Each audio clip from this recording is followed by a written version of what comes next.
Hey guys, I'm Mike. And I'm Bob. Yeah, and I'm Tim.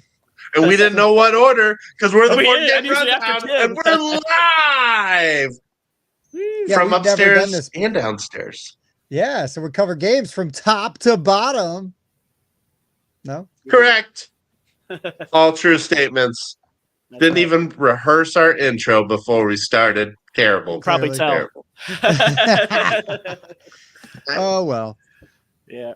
Oh, and I'm Andrew. Welcome, And he's Andrew. Andrew. Nix, and- there you go. Hey, Bobby's I'm here. Bob. Not you. And I've already been blamed for being late, We were waiting which on is Mike. partially true. Mostly true. And- somewhat true. And yes, I gave some drops of Jeffers Creek to the hamster, so we'll see what happens. Ooh, good call. Very good call on that. And I definitely like a little bit of tardy sauce with my fish. So I don't feel tardy. That's my favorite line from that Van Halen song. Anyways. you like fish sticks? No, that's not a Van Halen song. Oh, my bad. Wow. That's All true. Oh my gosh, So, guys. Gentlemen, why are we assembled here tonight? Because it's Wednesday and we're supposed to be drinking whiskey. That's correct. Woo! Bob nailed it right on the head. It is Wednesday. We're going to be talking about games. We're going to be drinking some whiskey. Mhm. You know what? I'm going to start with Tim. Tim, what are you drinking tonight? I'm gonna throw you a curveball there, Mr. Mike. You ready? Oh, boy. You ready?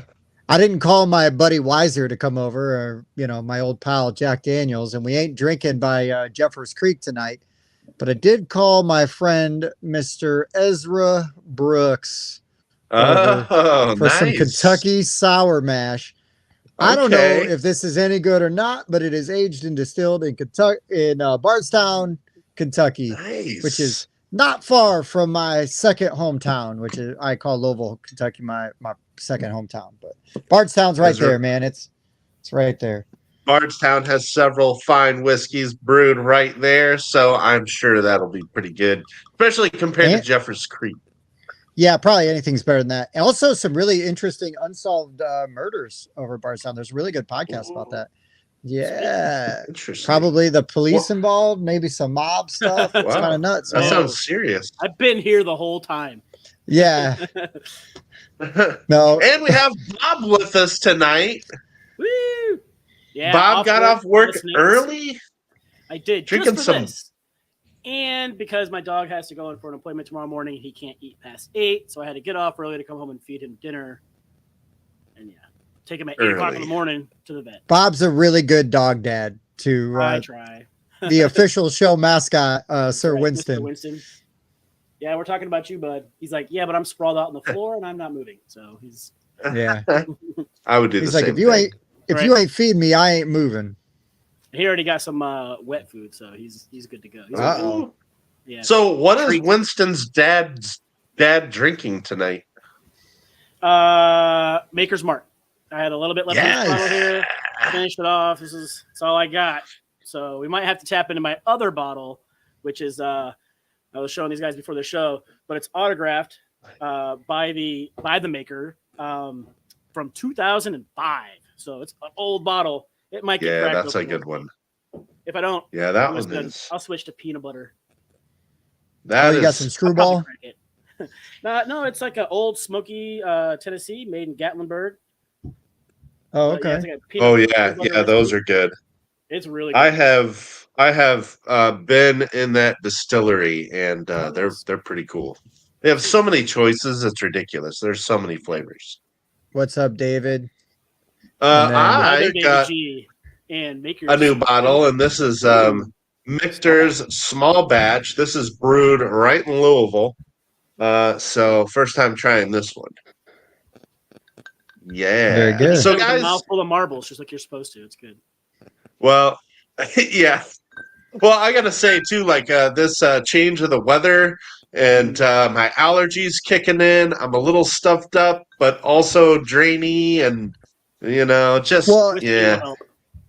And we went we let's went hope, hard. because We went really hard over the weekend too. Not a lot we of went sleep very hard. and a lot of games. That A lot is of true. games. Oh, go on. Nope, go ahead. I was just gonna say I had the pleasure, or the fortune, to have Mike host sort of a birthday party / meetup kind of thing, and on Saturday we had a day chock full of gaming, and then we had a Sunday full of gaming and doing some shows, and yeah, and then I was out on a boat, pontoon boat, on Monday, just trying to not get sunburned. He's But on a it was a boat long, and it's going fast. And and yeah, I'm on a boat like Leo.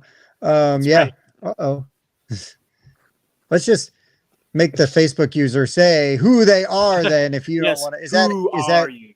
Is that the other Andrew? It might be the other Andrew.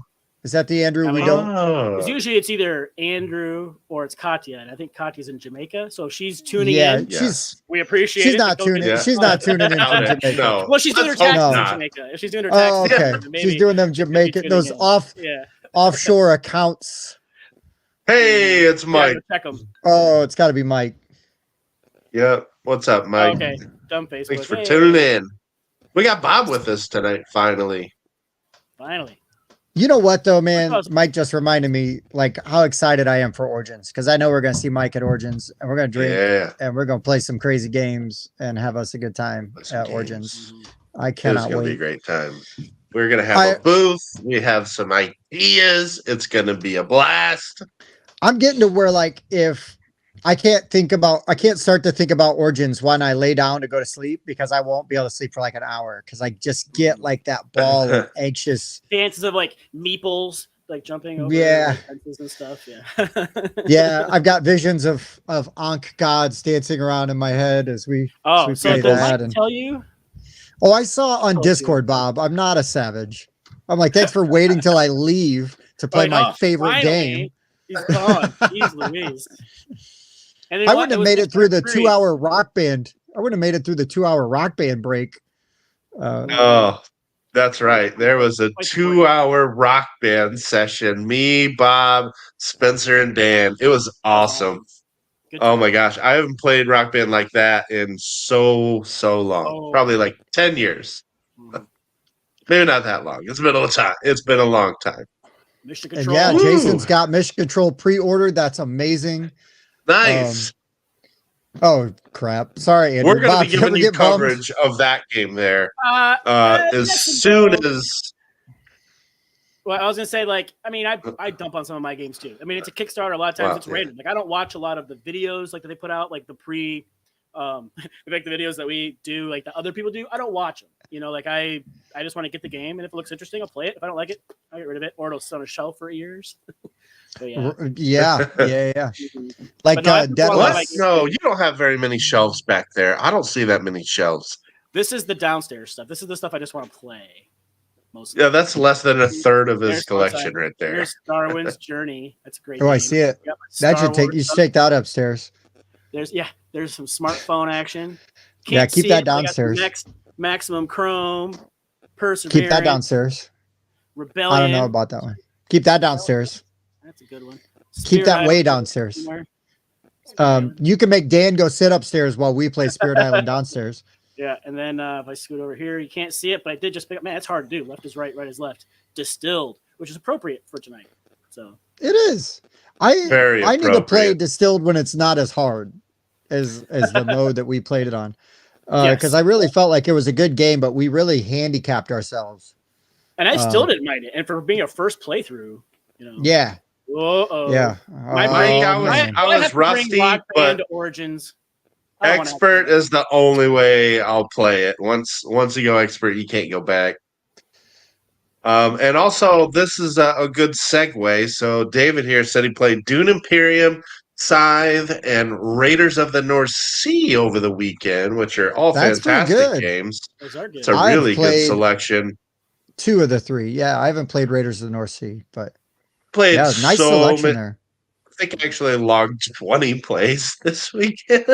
That's a lot. Oh my gosh. But Raiders of the North Sea is a good way to segue to our topic, which I know Bob is a big fan of, so I'm going to let him talk about it.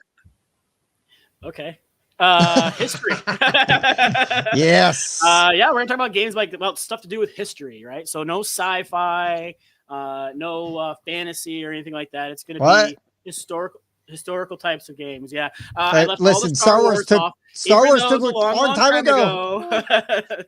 Yeah, it's ancient. Even though it looked like the future. Even though it looks like the Listen, future. But you yes, go I left back all far those- enough, Really it a starts long, to long all- time ago. it starts all over again. I Yeah, know. I've seen Battlestar Galactica too. yeah, right. Don't tell. Spoilers. It's fine. Yeah, It's a I was 20-year-old show at this When point. Mike tried to change the topic, I was like, no. I really wanted to talk about this topic. Well, we talked about Yeah. modern themes, and I could have done it, but it would have taken more work than historical themes for It me. was more work. Yeah, It was I more probably work. could have too, but I mean, I prefer so many more historical games. So this was easy. Yeah, and I get it. There are definitely way more history games. And I'm a big fan of modern themes, and I just think there aren't enough. So I really was trying to push that one. But yeah, we had history already scheduled for today. We were going to do modern themes last week, but of course we let Sam pick his topic. So modern themes will be revisited. We'll shelve that for now, but I would really like to get into that one someday. We'll come I got back some and do good that ones. one. We'll come back and do Definitely. that one. Andrew, I have not played. Andrew asked if Vikings I haven't 878 played is that coming up on either. this list. I haven't I've only played it. once. Mhm. I think Julia really likes that one, but I could be wrong. That one She might does. be I one my keep trying to get sister. when I tried to play it with a friend, we were going through the rule book and it was a little sketchy. But your sister says she's a big fan, so I was trying to get her to teach me, and it just hasn't happened. But Sure. she is a big fan of it. And Yeah, I thought that was the one. I thought that's the one she really liked. because that same company has done like the what was it 1887 or whatever, like the American Revolution one. They've got like 3 or 4 games that are basically the same type of title. So Gotcha. Yeah. Gotcha. Nice. Yeah, all Okay, of mine guys. are like Defenders of the Realm, you know. that's a long time ago. Batman Talisman. Okay, I would say with Batman's Smash modern, Up. but when you add the Talisman, it. Yeah, it makes it old. Smash Makes it- Up. Well, I was gonna do some Arkham Horror stuff because that's like 1920s. Yeah, yeah. It's history. Thanos Rising, because Avengers came out like 5 years ago. Like Yeah, that's historical Past now. tense. Right. Yeah. Yeah, Cult of the New, man. If it Wow. wasn't out in the last 3 months. Yeah. Well, let me just say that all of mine are at least. Okay, this is the best. Bob, if you need to feel the wind in your glorious hair, I would be happy to push you on a swing. Make sure you, Only if it's you push me on gently. the small of my back. Yes, very gently on the small of my Yes, Oh. very lovingly and gently and Man, passionately. Sam needs to be here.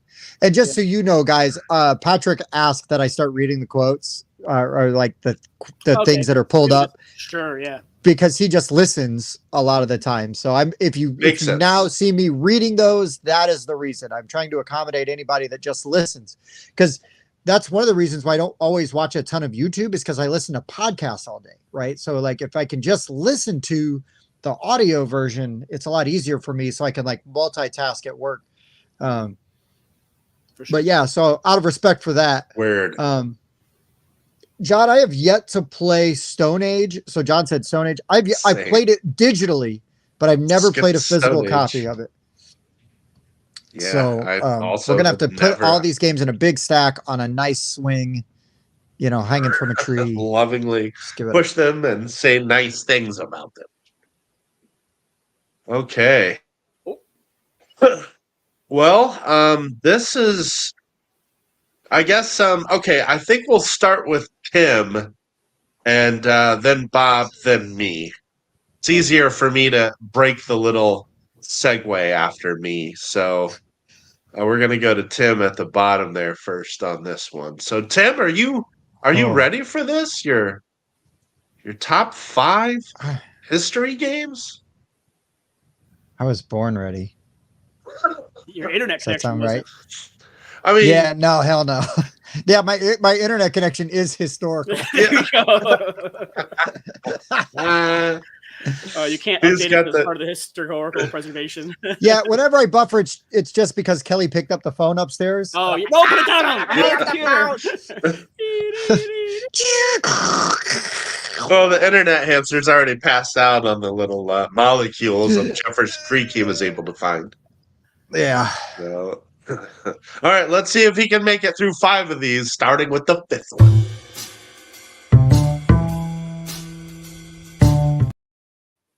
Yeah, just so you know, Andrew, yes, we started the list in record time, 17 minutes. Doesn't mean we're going to finish in record time.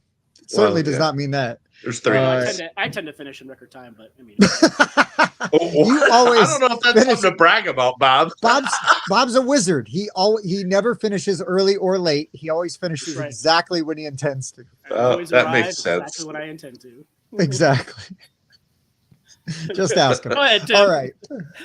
My number 5 is a 2-player game. This is a totally underrated game, and I think it's really amazing. It encapsulates this time period so well, and it was the first game I thought of, and I was like, "Yep, I'm gonna talk about it." And that is Campaign Manager 2008. This game is amazing. You just play as Democrats or Republicans, and you're playing cards with this push-pull of trying to increase your influence in different states. And so you just need to get enough electoral votes to win. You are playing with somebody's being John McCain, somebody's running the Obama campaign.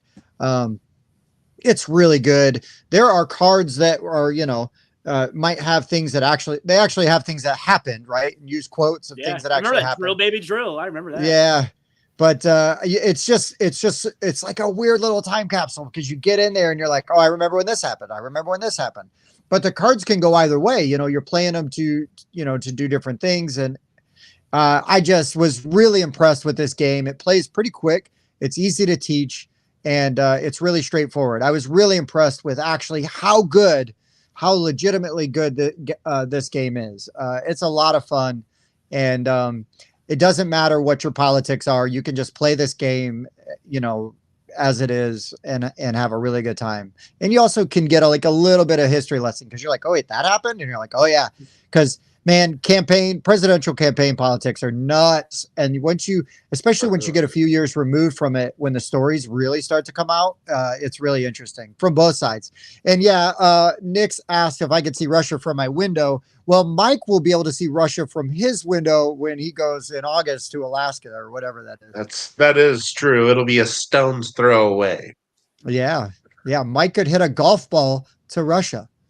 Oh, yeah, that's pretty true. It's pretty true. Yeah. We're going to do the Happy Gilmore wind-up beforehand, then write it. Miss, fall down, get up, try again. By about the 7th try, you'll get it. We got Dude Perfect over here trying to hit them golf balls to Russia. You've talked about campaign manager before, and I wasn't sure if it would make an appearance on this list because I would consider 08 modern, but it's also a while ago now. It's modern. So modern history. History. Yeah. This is true. I mean, yeah. 15 years ago now. It's crazy. 08 just doesn't seem that long ago when you're. It wasn't. Spoiler alert. It was going to be on either list. Yeah. I just like this game. I almost got my. I just want to talk about it today. Nicely done. Love it. Sometimes you just make your mind up. It's happening today, right? It's happening today. And yeah. David, that is true. So David has mentioned before that he wants us to try and do a top 5 colorblind friendly game, which I know we've talked to Bob about, and I know it would be a lot of research for him and a very time consuming list. But I know it is something we'd like to try and do. Look at it, I think it'd be easier for Bob to do the top 5 least colorblind friendly games. That is much easier. Those are the games I can't stand. And why don't I like that one? Oh yeah, that's why. Mm-hmm. Yeah. Mm-hmm. All right, Bobby, what's your number 5? Right. My number 5. And which version of Axis and Allies is it? That's funny. He's got 5 different ones. It's all 1941, 1942 spring, 1941 fall, and done. Nice list. All right. All right, Bob, you can go ahead. Send the list. I'm gonna leave. I'm out. Best way to talk about history of the world is to play history of the world. It's one of my favorite civilization types of games without being civilization. I purposely kind of left that off because it's, yes, you're playing real leaders, but it's not like historical or whatever. But like in History of the World, you're playing, the Egyptians and the Persians and the Romans and the Byzantines, the Mongols, the Spanish, the British, and it's kind of like this just area control that takes over. Takes place over many, many epochs. Is it epics or epochs? I think it's epochs. We're gonna go with epochs. I would say an epoch because it's EPOCH. Right, now that looks like the newer one with the ugly plastic pieces. So this is one of those games that brings Tim's jokes when he says, "Oh, if you want something, just have Bob go and find a copy because it's the ugly box." So it'll get reprinted. About the old version. So I went out when I first learned it. I played the old version. He played History of the World Part 1. Yeah, Part 1. Yeah, Part 2 hadn't come out yet. 91. That's that's the box you have. Avalon Hill. Yep. Avalon Hill. Yep. And I think the pieces are much better in there. The art is a lot better. And so I went out and I found a copy. I bought it. Like next year, 2 years later at Geekway, it's announced like, oh, we're reprinting this game, and it's one of like their giveaway games or something like that even. And it's just, I couldn't believe it. Like I went and spent so much money on this game, and then it just gets a reprint, But then I saw it and I was like, you know what? I'm glad I got the copy I did because the map looks much better. This was the time that it actually paid off for you, man. This was the one time. of like the few, yeah. But No, that's not what my map looks like. But yeah. But it's funny, Bob, because the reprint is one of the reasons why I haven't gotten this game yet, because it's so ugly. I love that game where the King of Portugal, Manuel I, is mesmerized by the Alhambra and wants his palace to be tiled in a similar way. Oh, wait, what's it called? Azul. Super historical game. Hey, very historical. It's small, really small sliver of history. Yeah, I just have to like the game for it to be on my list. That's my problem. Spoiler alert, I don't like Azul. Yeah. But no, History of the World is great. Like we played it at 5 players and it takes a long time. There's a long time between turns. We played that IndyCon at Family Time Games I remember. Yep. It was like you, me, Patrick, Troy, and somebody else. And I think we had a side game something going on too. Like we might have actually had I'm gonna go get lunch, Yeah. Yeah. But it was fun. I really enjoyed it. I'd like to play it some more, but it's just it takes so long and you want to play at that higher player count because that really does increase the amount of interaction you have. Mm-hmm. Otherwise, like as you play through the early factions, you're like, oh, I'm Egypt. I spread out. I claim all this territory. Okay, well, I'm playing just the Mongols because nobody like around you got picked this turn because there's only 3 or 4 of us. It's like, well, okay, no one's impeding on me now. It's not a big deal. But when you play with 5 people, like every area is being attacked kind of all the time. And it's just really... It's kind of like Game of Thrones in that way. I like Game of Thrones better at the higher player counts too, because of the more interaction. And that's, probably going to be on somebody's list later for historical team games. Well, right? yeah, a long time ago. Yeah. Just checking. All right. Mike's listening. I am listening. Bob has talked about that one before. He has shown me that box. So yeah, I wasn't sure what to think about that. I had to invite people over to play that game. So right. That is definitely one of those main event games for sure. Yeah. Okay. All right. My number 5. So this is one of the better rolling right, flipping right games that I've ever played. And I finally got to play this here recently and really enjoyed it. And even though it has no theme, I'm going to build up the history of the game here just for a second, because I'll be giving away the game within the first sentence anyway. When visiting the north of Britannia in 122 AD, the Roman Emperor Hadrian Augustus witnessed the aftermath of war between his armies and the savage Picts, and that is why I picked Hadrian's Wall. This is a really, really good, kind of crunchy flip and right game where you're flipping cards and you're basically taking different colored workers off of those cards. Then everybody flips their own individual card from their deck, and they get another choice of different colored workers. And ultimately, you're doing your own worker placement on your own board here. And there are so many different inputs here, like inputs for your worker. And you're doing this simultaneously. So you're not, there's no player interaction at all. Unfortunately, it's like you take your workers from the supply, you grab the workers off your card, and in we go. And it's just everybody working their own little puzzle by themselves, but it works so well. I mean, it plays in about an hour. It's pretty crunchy just because of the sheer number of options that you have in this game. And it feels good by the time you're done. Like you feel like you've accomplished something because you are building Hadrian's Wall, so you're kind of working your way across here, and more stuff unlocks as you do that. And of course, it has combos and spades, which every good roll and right, flip and right does. It's like I'll scratch here, and then I get this, and then I get another worker, and I'll combine that with this other worker I have, and then I can scratch this, which lets me do this. I love that stuff, and Hadrian's Wall does not disappoint. Again, the only con I have is that it's very much multiplayer solitaire, which a lot of roll and rights are. But this one is one of the best I've played. It's a really good game. Yeah, I that. haven't played it yet, but I'm looking forward to.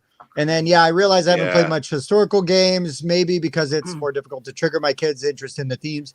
Yeah, I can't I say get that my that. kids would be like super stoked about a theme unless it's one that I'm going to talk about in a little bit.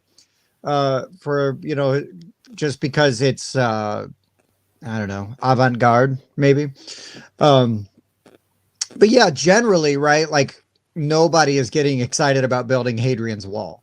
I mean, I'm fine with the theme, but it's not like finally the English history theme that I've been waiting for, because most historically themed games tend to be, area control or things like that. But I will say that of all the games that I picked, none of them are area control. So all of coward. these are Euros, actually. And let's give David some love because this was a great It was a line. good comment.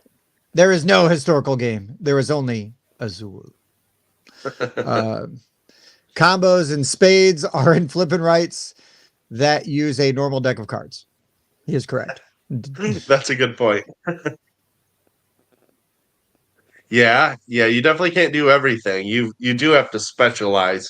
And then like it's possible to go to max out on a thing, and then you have to try and do other things to support your main strategy. Man, Hadrian's Wall is really good. I know Bob for sure would like it. I don't know about Tim, to be honest, but I'm real confident that Bob would like it. Yeah, I know. Gotta say, Surprise! Yeah, my picks are Euros. Nobody is surprised by that. If I could pull out a handmade Hunter S. Thompson game about using hashish in the Nevadan desert, we can't stop here. This is backcountry. Yeah, man. As your attorney, I advise you to take everything in that suitcase. Did you see what God did to us? God didn't do You that did to that. us. You did that. Yeah, I love that movie. Oh, there you go. Here it is.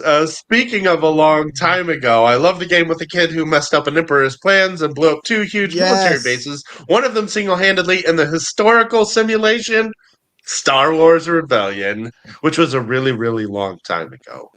It was. And One of then, the best historical stories. Yeah, Dan said he played it solo. Dan. It was That's good, exactly but he's it. worried that it felt more, too solitaire. It does. There is no interaction whatsoever. You grab your stuff and start. Because at least Twilight Inscription, when you battle like one of your neighbors. You know Your what I mean? neighbors, So like right. that helps. Yeah, That helps. David, that is the same artist, and I like the art in both of those games personally. I do really like the art in Hadrian's Wall. I haven't played I think- Scythia yet, though. I think that style of art fits a more classical theme than a sci-fi theme. That's all I'll say about it. That's a very good point. Because I think it looks good on that Hadrian's Wall box. You know it really what I mean? does. Like, that Yeah, fits. I'm a big fan of the art on that box. Yeah. And in feels the whole good. game, really, it works well. All right. Great start, guys. Let's move to number 4.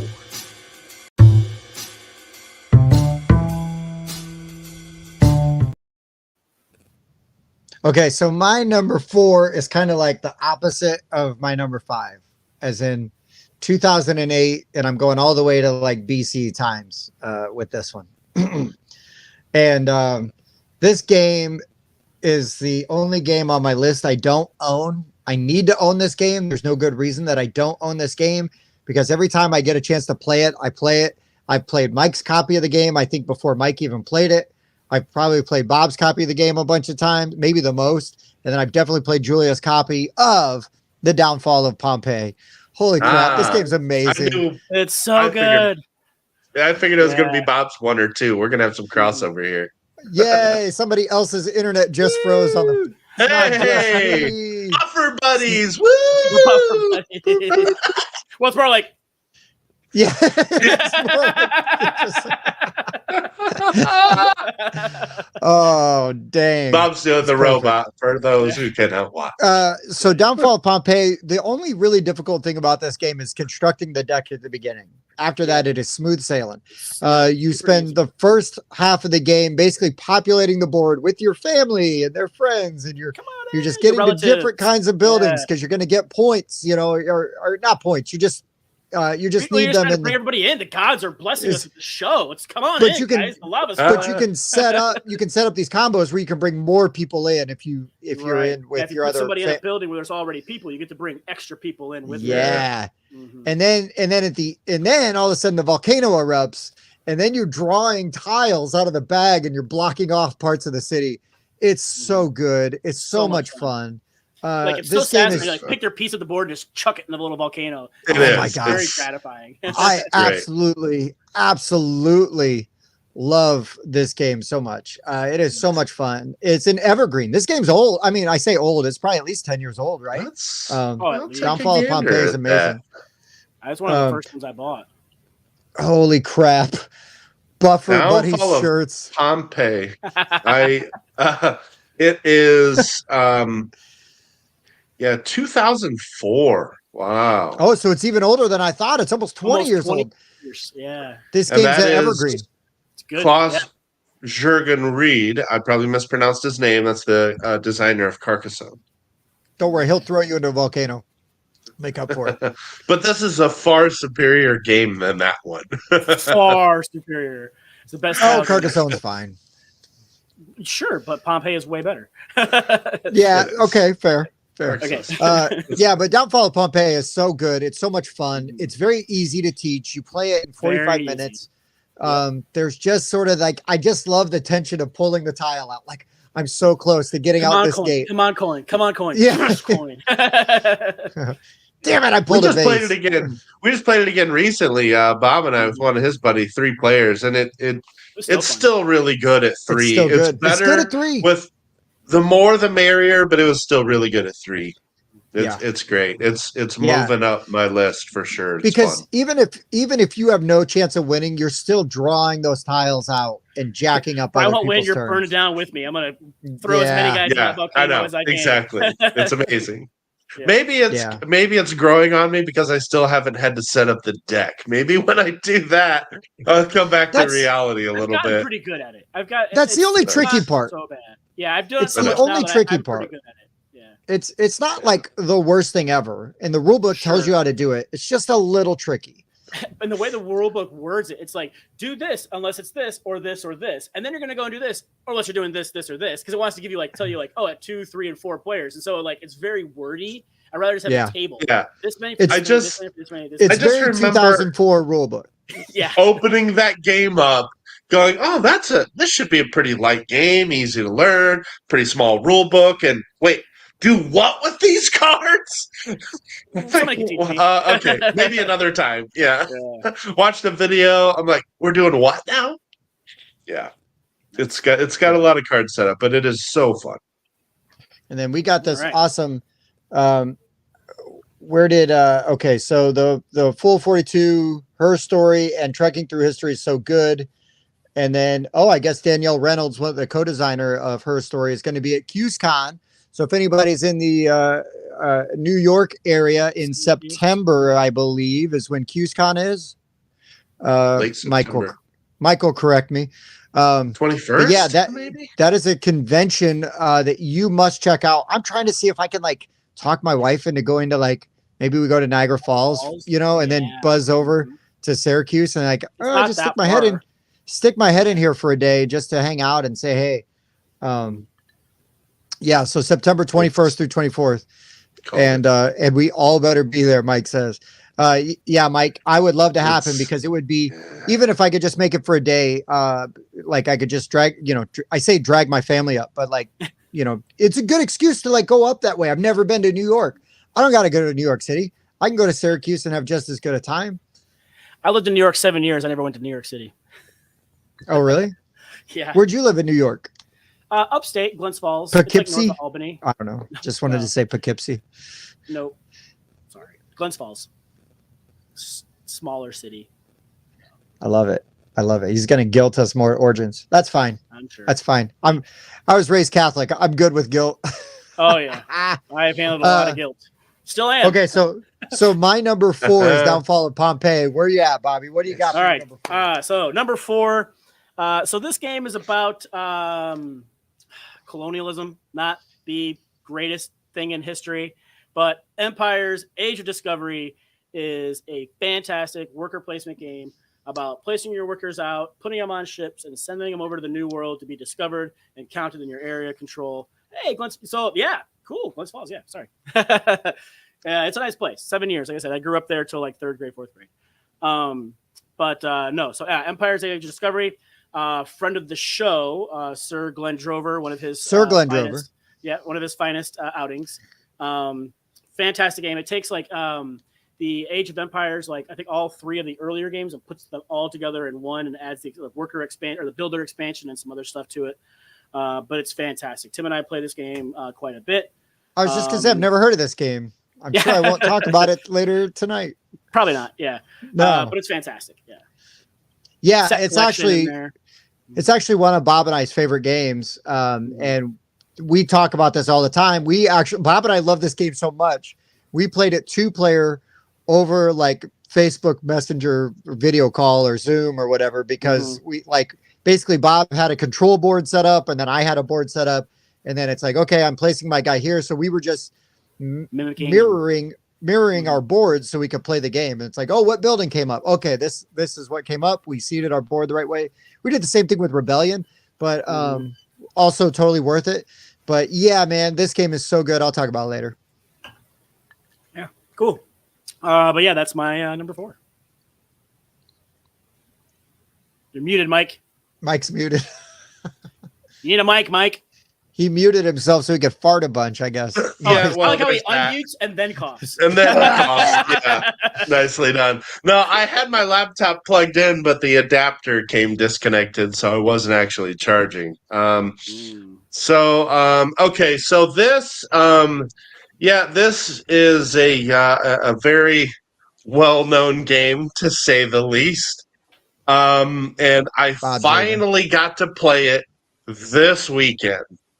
And it is based on the 2nd largest city in England and the Industrial Revolution from 1770 to 1870, which is brass, Birmingham. I finally got to play this game. Nice. It doesn't disappoint. It is very crunchy, and it's only because of how you have to set up moves. It just, like, you're building these routes, but you got to save enough money to also build these buildings on there, and then you're paying attention to this market and the stuff that you place on your buildings. You want to be able to sell back to the market, because once you empty out one of your buildings of its resources, then you can flip it over and it's worth points. Meanwhile, other people are doing the same thing, and they're building these tracks between these routes, and they're trying to use up these resources that are built along these tracks here. Man, it took so long for me to figure out a strategy. Like, I get it now, because it wasn't that hard to learn how to play the game. It's not that big of a rule book, but the strategic depth here there's just so much. Like, I was just basically like, okay, let me put some timely rails down, and then let me build what I can afford in a good spot. Like, that was my strategy. Who won when you played? Because it was you, Jason, Patrick, and Dan, right? Dan won it. Dan won gross. it. And I really want to play it again, because now I know so much more about like what I'd want to try to do from the start, that I would just play it so much differently. And so I really want to give it another shot to see how. No, Yeah. no, Jason, we switched to historical Yeah. themes. Jason's on. Wait, Brass Yeah. is modern. Don't Yeah, get thrown I'll off by my complain. campaign manager 2008. That was that was going to be on my list no matter what. I really like the first player, like how this done, right? So like depending on how much money you spend, the turn order is done by that's I do the like unique that. way. Yeah, how that's So- Yeah, it is. Hold on, you guys got to know this. If you didn't know, if you want to meet Mr. Martin Wallace, like we have that opportunity at Origins. Just saying. I think he's only gonna going to be be there there? for like he's going to be there for like a day. And I don't care what's happening. I am going wherever I need to be to meet him. I'm probably going to have him sign my Australia box. I was trying to figure out if I have shenanigans, but it's happening. Yeah, because like brass seems Ooh. like it would be cliche, right? It's like number one or whatever, but like that'd be the one to Man. get, in my opinion. I'm already There's so considering buying All of my games. Brass Lancashire, so maybe I'll have him sign Lancashire. I'm serious. I want Yeah. Lancashire now. Like I've Birmingham got was that one just. too. The thing is, it's like, those games where like you're playing it and you're like, I'm not sure I totally know what I'm doing, but I like what I'm doing, and this puzzle is really interesting. Yes. And you're like, okay, that was pretty good. But then days later, you're still thinking about it. And that is what Birmingham has been doing to me ever since I've played it. I'm like, well, oh man, if I would have put this track there and then built that building, and then Patrick would have absorbed my goods. Oh my gosh. I've just been thinking about it so much since I played it. Yeah, Roxy Games did a good job with those deluxe versions. Like they're real pretty. Like it's not like It's nice. super over the top blingy, but it's just well constructed. Thick box, like the iron clays, the thick cardboard pieces. Nothing warps or bends. It's a very nice deluxe version. And honestly, I absolutely love this board. I love this board so much. The dark color scheme to it, it just, man, it's really incredible. I love the look of this board. And there's a darker side to it, which looks almost even better. I was looking, is it this one? No, that's there's like a lighter side. You had the darker side up, I think. Yeah. Yeah, that must have been it. Because you see the little night lanterns and stuff. Yeah. I'm just gonna throw a deep cut out here, and nobody's gonna get it but me. So I expect crickets here. But like, you almost need to like read William Blake poetry while you're playing a game about the Industrial Revolution. Basically, he was an abolitionist, but he was an abolitionist for child slavery in the industrial age of. Why do we want to abolition that? We're it's 2023, Tim. We're loosening child labor laws as we speak. Okay. Thank God, finally. 100 years ago, kids were in the mines, and now it's 100 years later, and number one game, Minecraft. The kids yearn for the mines. they want to be. They want to be in there. Let them go. Man, I didn't have any issue with function on the Brass Birmingham board, Jason. It was beautiful and functional. I had no issues with it. I love the aesthetics of that game so much. I think Jason's problem is that game was too pretty, because he likes old and busted tan and beige. There's like 3 tracks. That's not new. Yeah, not enough. Trevor says finally kids can pay their way. I know, right? Get them working in the cannery. But yeah, it did not disappoint. Patrick taught my copy, and like I said, I really want Lancashire now. Jason says brass is the best. Jason said he's waiting on percussion Birmingham, but he'll settle for strings Birmingham. I guess I'll hold out for woodwind since I played clarinet in high school. You did? Poorly, very poorly. I played. Yeah. How did this never come up before? I played clarinet in middle school. Oh dang! Because I'm not proud of it. Losers. Yeah. Yeah, because you're not proud of it. Yeah, exactly. Tim's been trying to block that out for like years now. I kind of stopped practicing by the end, and I was squeaking so much. I was so bad that during concerts, I just wouldn't play. I would just move my fingers so the whole band would sound better. But hey, Mike. The whole band sounded better. I was a team player. Same.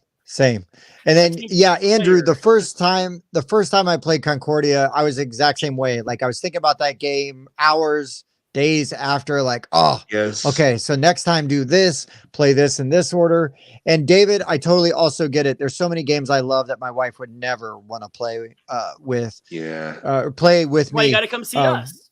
Yeah, right. It's going to be Right. tough to get played. I think that's the only thing I'm concerned about. But I mean, obviously, it's number one, and people that haven't played it want to experience it. So maybe I got that going for it. But it was And so then good. Trevor says 1830 has a beautiful board of brown, yellow, and green. Jason says, put them kids to work and get them out of my house. Right? Agreed. Why pay for them? They could be earning money. That would be a Minecraft, Right. Minecraft 1800s edition. And then to the salt mines with you, Andrew. You are also He gets it. correct. He gets it. Nice.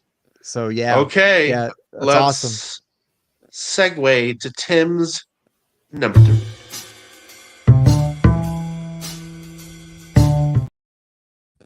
I'm just like a little sad that nobody in here likes William Blake, but it's a deep cut. I get it. Never heard of it. I get it. I'm not a You've big heard of him. You've heard probably- of him. Probably. Have you seen the movie Red Dragon? Like the Hannibal Lecter movie? Yeah, the prequel. That tattoo that Ray Fiennes gets on his back Mhm. of like the What he that is said. a William Blake illustration. Ah. Yeah. Anyways, Songs of Innocence, man, Okay. dude was way ahead of his time. Really amazing. Maybe also a little bit of a racist, kind of like most people back then. I just didn't like the Dutch. I'm pretty sure it was the Dutch. You crazy Dutch bastard. Yeah, it's kind of like that. It legit kind of was. It legit kind of was. Anyways, all right. Let's see. My number. I'm like way off course now. So when you talk about themes. Oh, see, look. Jason's got me. Jason's got my back. Yeah.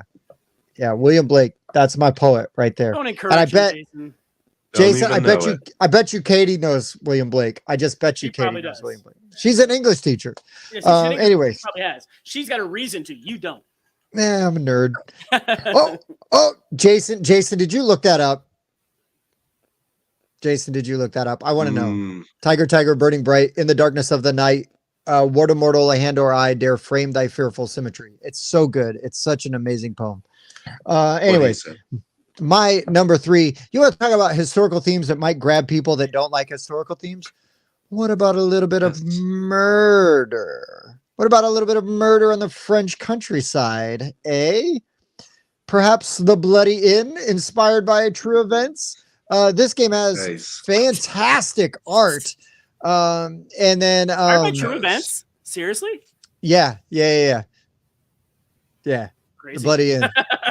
So good. Nice. So good. Yeah. See, yeah, Katie's got my back. She just said that as well. Yeah, Tiger, burning bright. Yeah. I knew Katie would know. I knew she would know. Anyways, Bloody Inn, fantastic game where you've got to each night choose whether or not to murder the people that stay in the rooms that you have control over. And but you may recruit them to help you. You can use the multi-use cards aspect of this game is amazing, right? Because you can build buildings, you got to build annexes, right? Or extra things onto the hotel.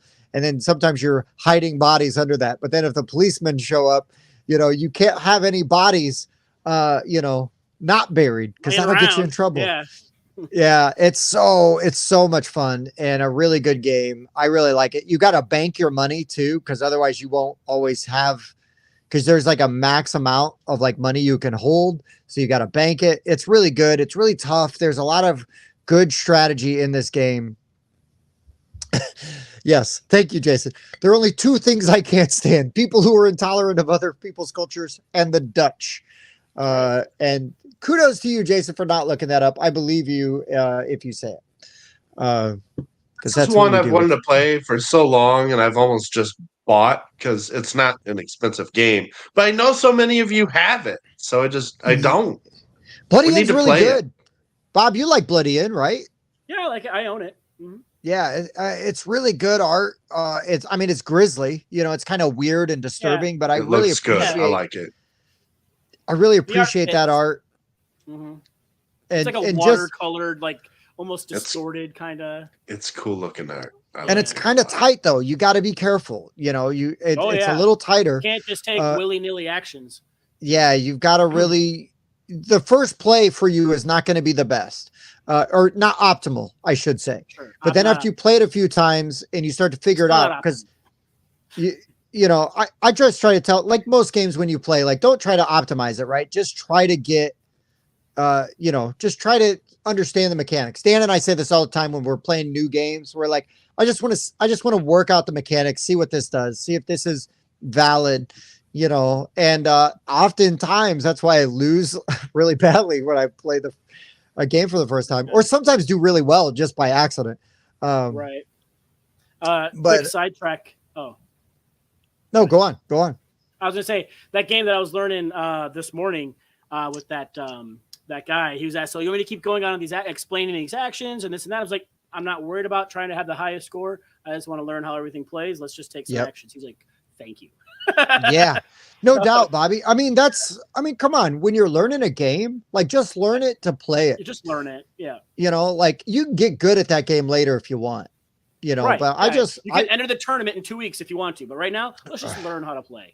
Let's just learn how to play. Right. Yeah, it's great. It's great. The ancient art of teach the art. Oh, you teach art. Okay, yeah. So Blake, so Nick's, just so you know, my dad has all of William Blake's illustrations for Dante's Inferno, and I grew up like looking at that and just melting my brain. Mike and Bob, you guys would be more inclined to do this than me. Just eat some mushrooms and look at some of that artwork and you will freak out. That's all I'm going to say. You insinuating something. Nope, just saying. Smells like an insinuation. Know what I mean? Know what I mean? You're a man not so about good as a town. week to a blind bat. Yeah. Nudge, nudge. Your wife's a goer, eh? Does she goes. Does she go? Well, she is from Pearly. Yeah. Oh, Pearly. Say no more. Sean. Yeah. Sean, so sorry that fell flat for you. This was a game that hit right away for me. But I get it. There's definitely games that fell flat for me right away. So, you know, maybe you give it another shot, but you know, whatever, that's fine. Yeah, like there was a thing that happened with innkeepers in France at that time. Yeah. It's not like straight up. It's more like inspired by true events. But yes.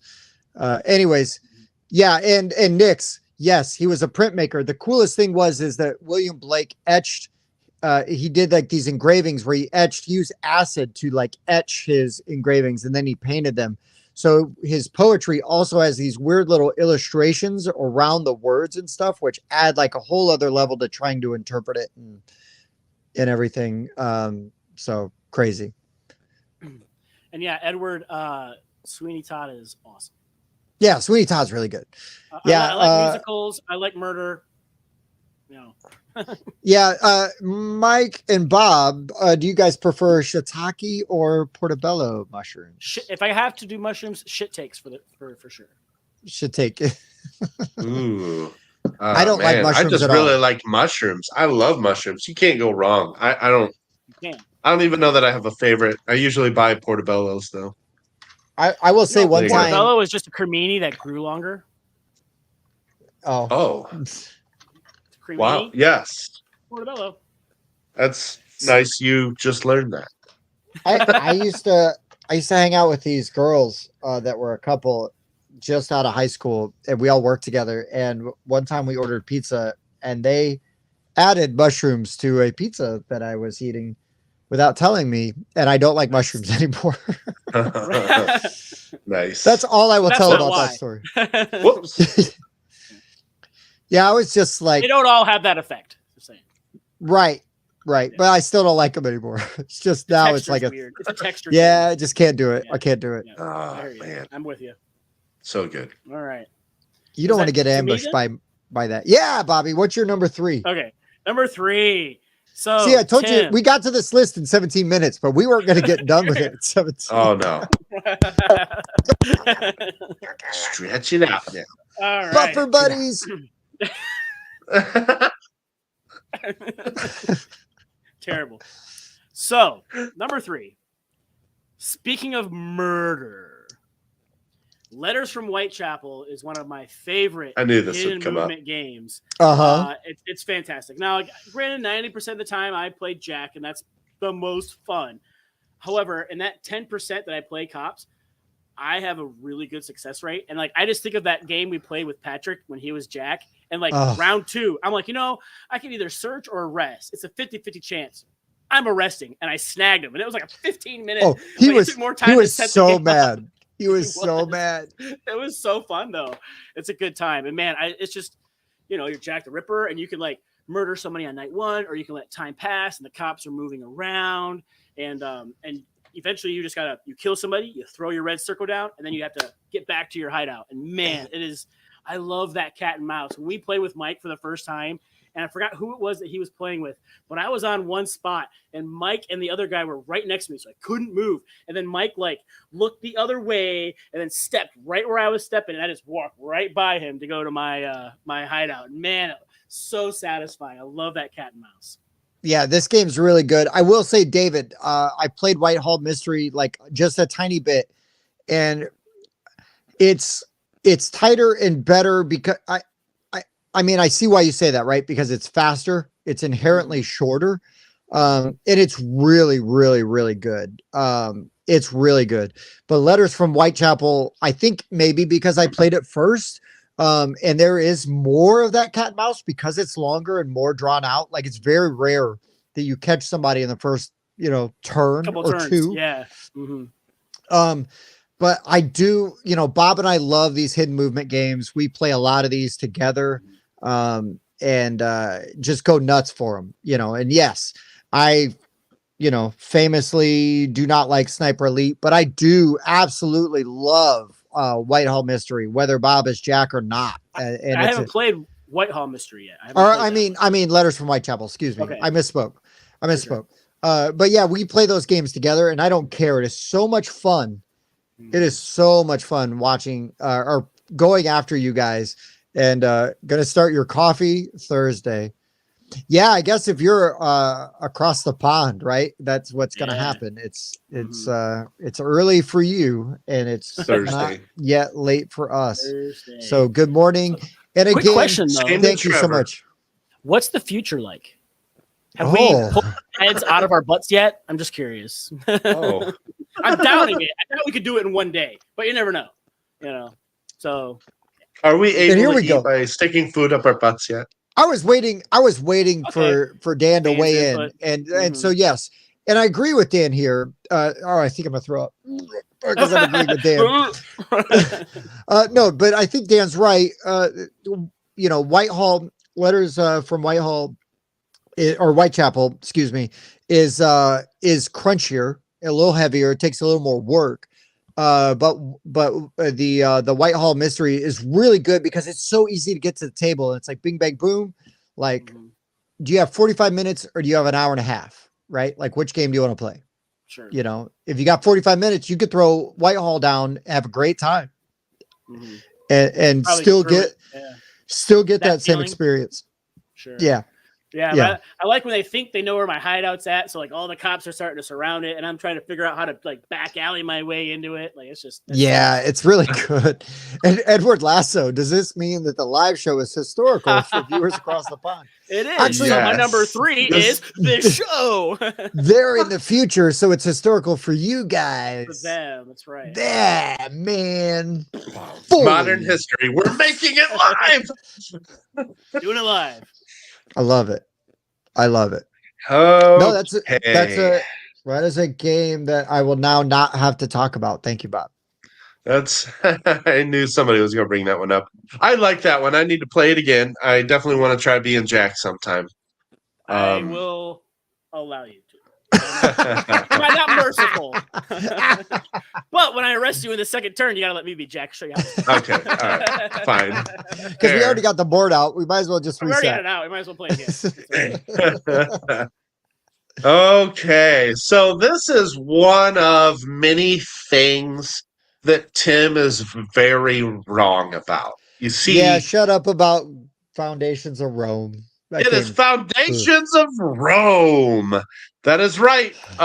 Because this is such an interesting game because it is a city building game, but you're really just trying to build up your buildings. You're starting with like a building that's a size of one, and then size of two, and then you build up, and then you're constructing monuments. But how you score is what you build next to. You put these civilization buildings out that score you points every round. So you got to get those out early. But then you have these culture buildings that score based on how big of a building you put them next to. And they don't even have to be next to your own building.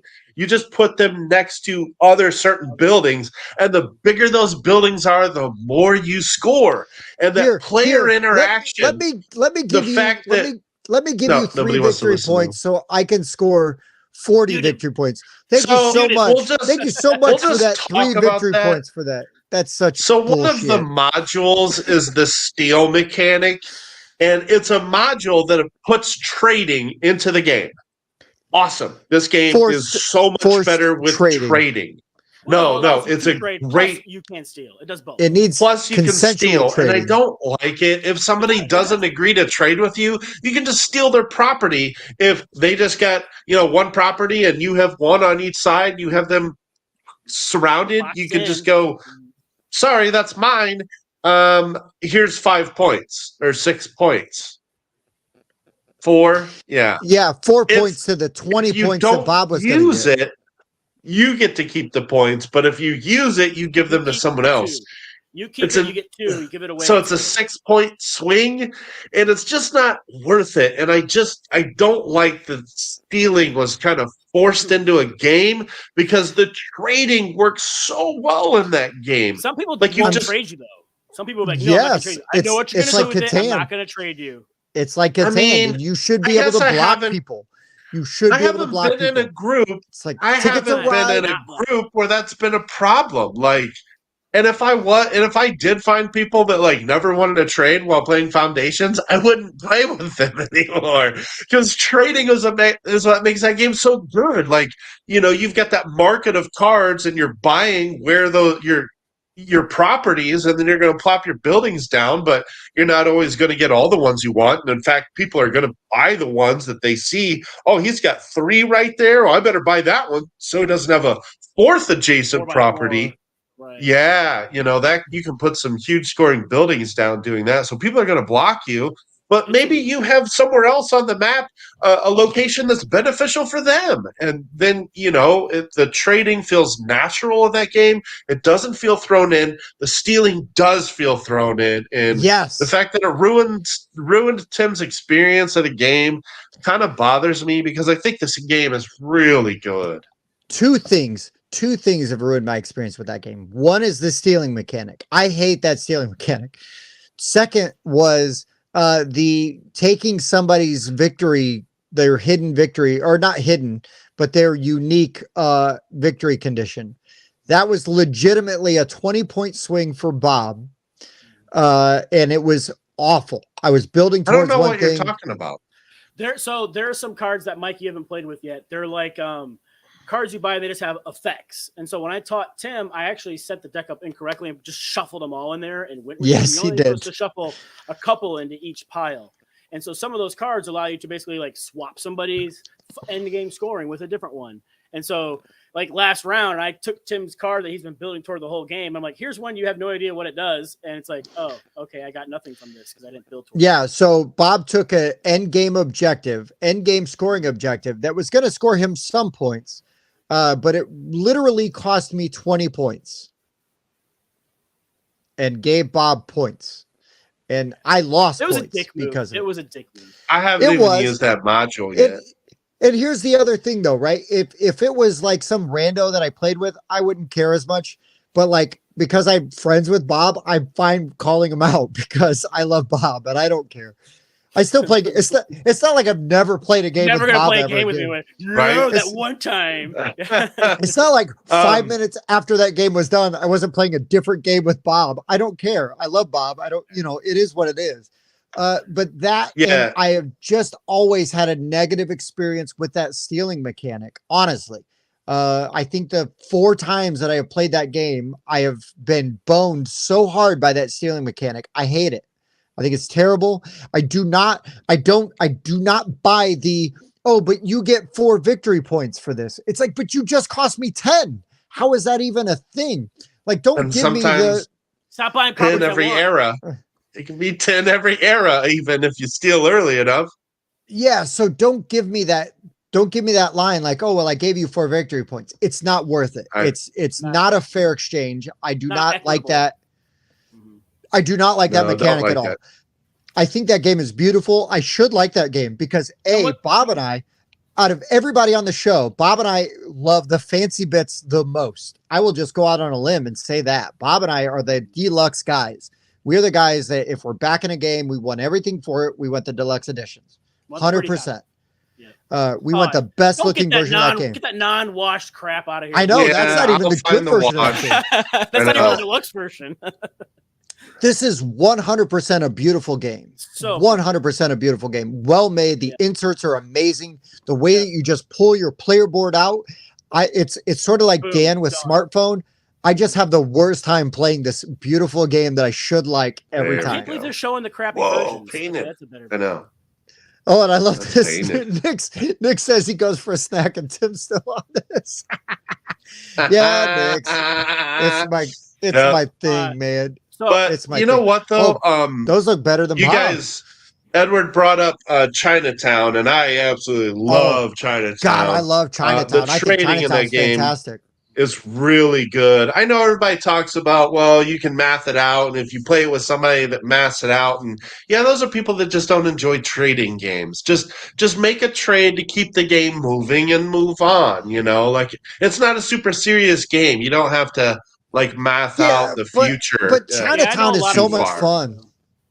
It's a blast. I love it. I love Chinatown. What I like about Foundations better is just the fact that the properties are not random. You have an opportunity to buy them, and I like that market. And if you got enough money, you can buy any of them. If not, you got to buy one of the first couple.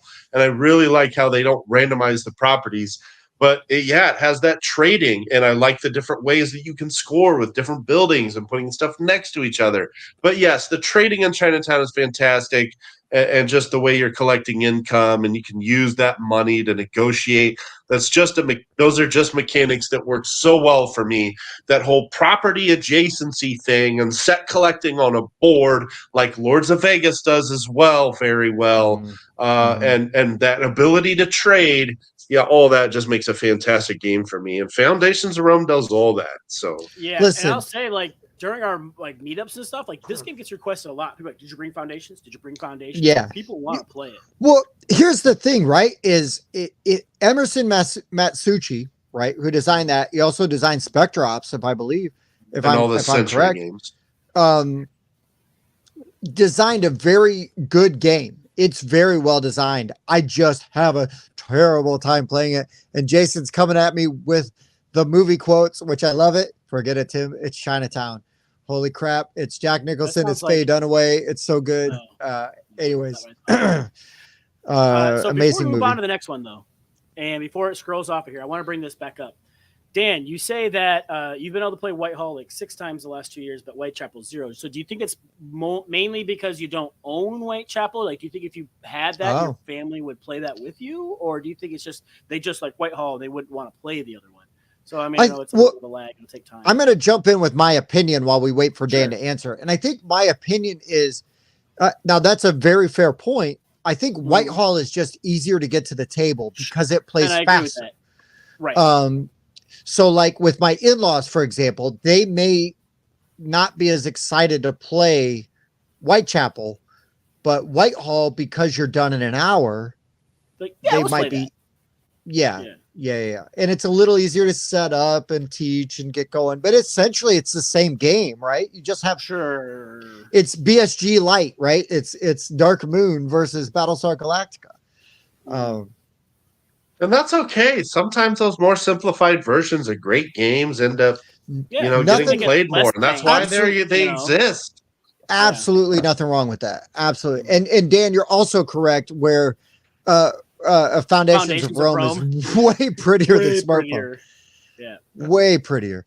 I'm But just I excited say I got to that. play smartphone over the weekend. That was fantastic. That's like the only game I've rated a 10 out of 10. Yeah. Love Oh my that gosh, game. smartphone's so I good.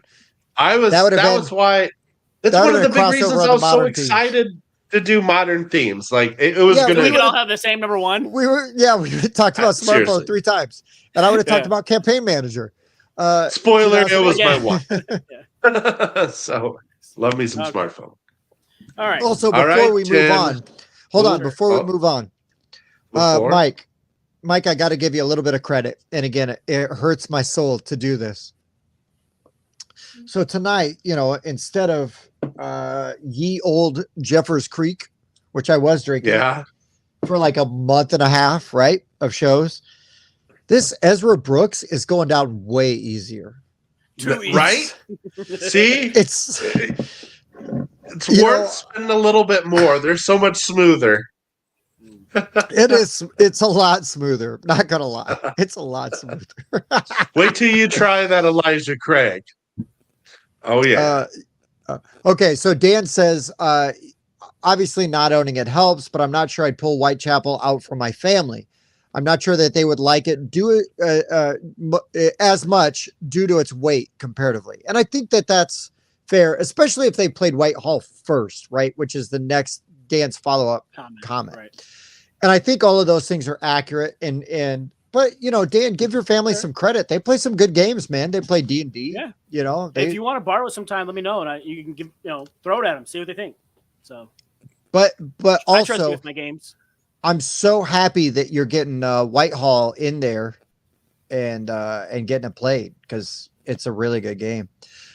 Smartphone good sidebar. ink update. Yeah. So Jason, so I have the Kickstarter big box, which has that in it. The only thing I've used are the extra technologies, just because they're really easy to implement. You just got to look up what they do. But all the technologies in smartphone are really interesting and add some fun replayability and variability to the game.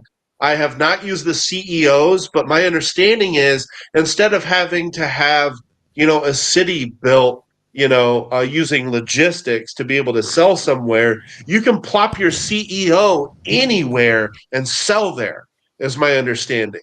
Now, I think there's a limitation of what he can sell, but that is the CEO module. It's just a figure you pop down and it's an extra place you can sell goods.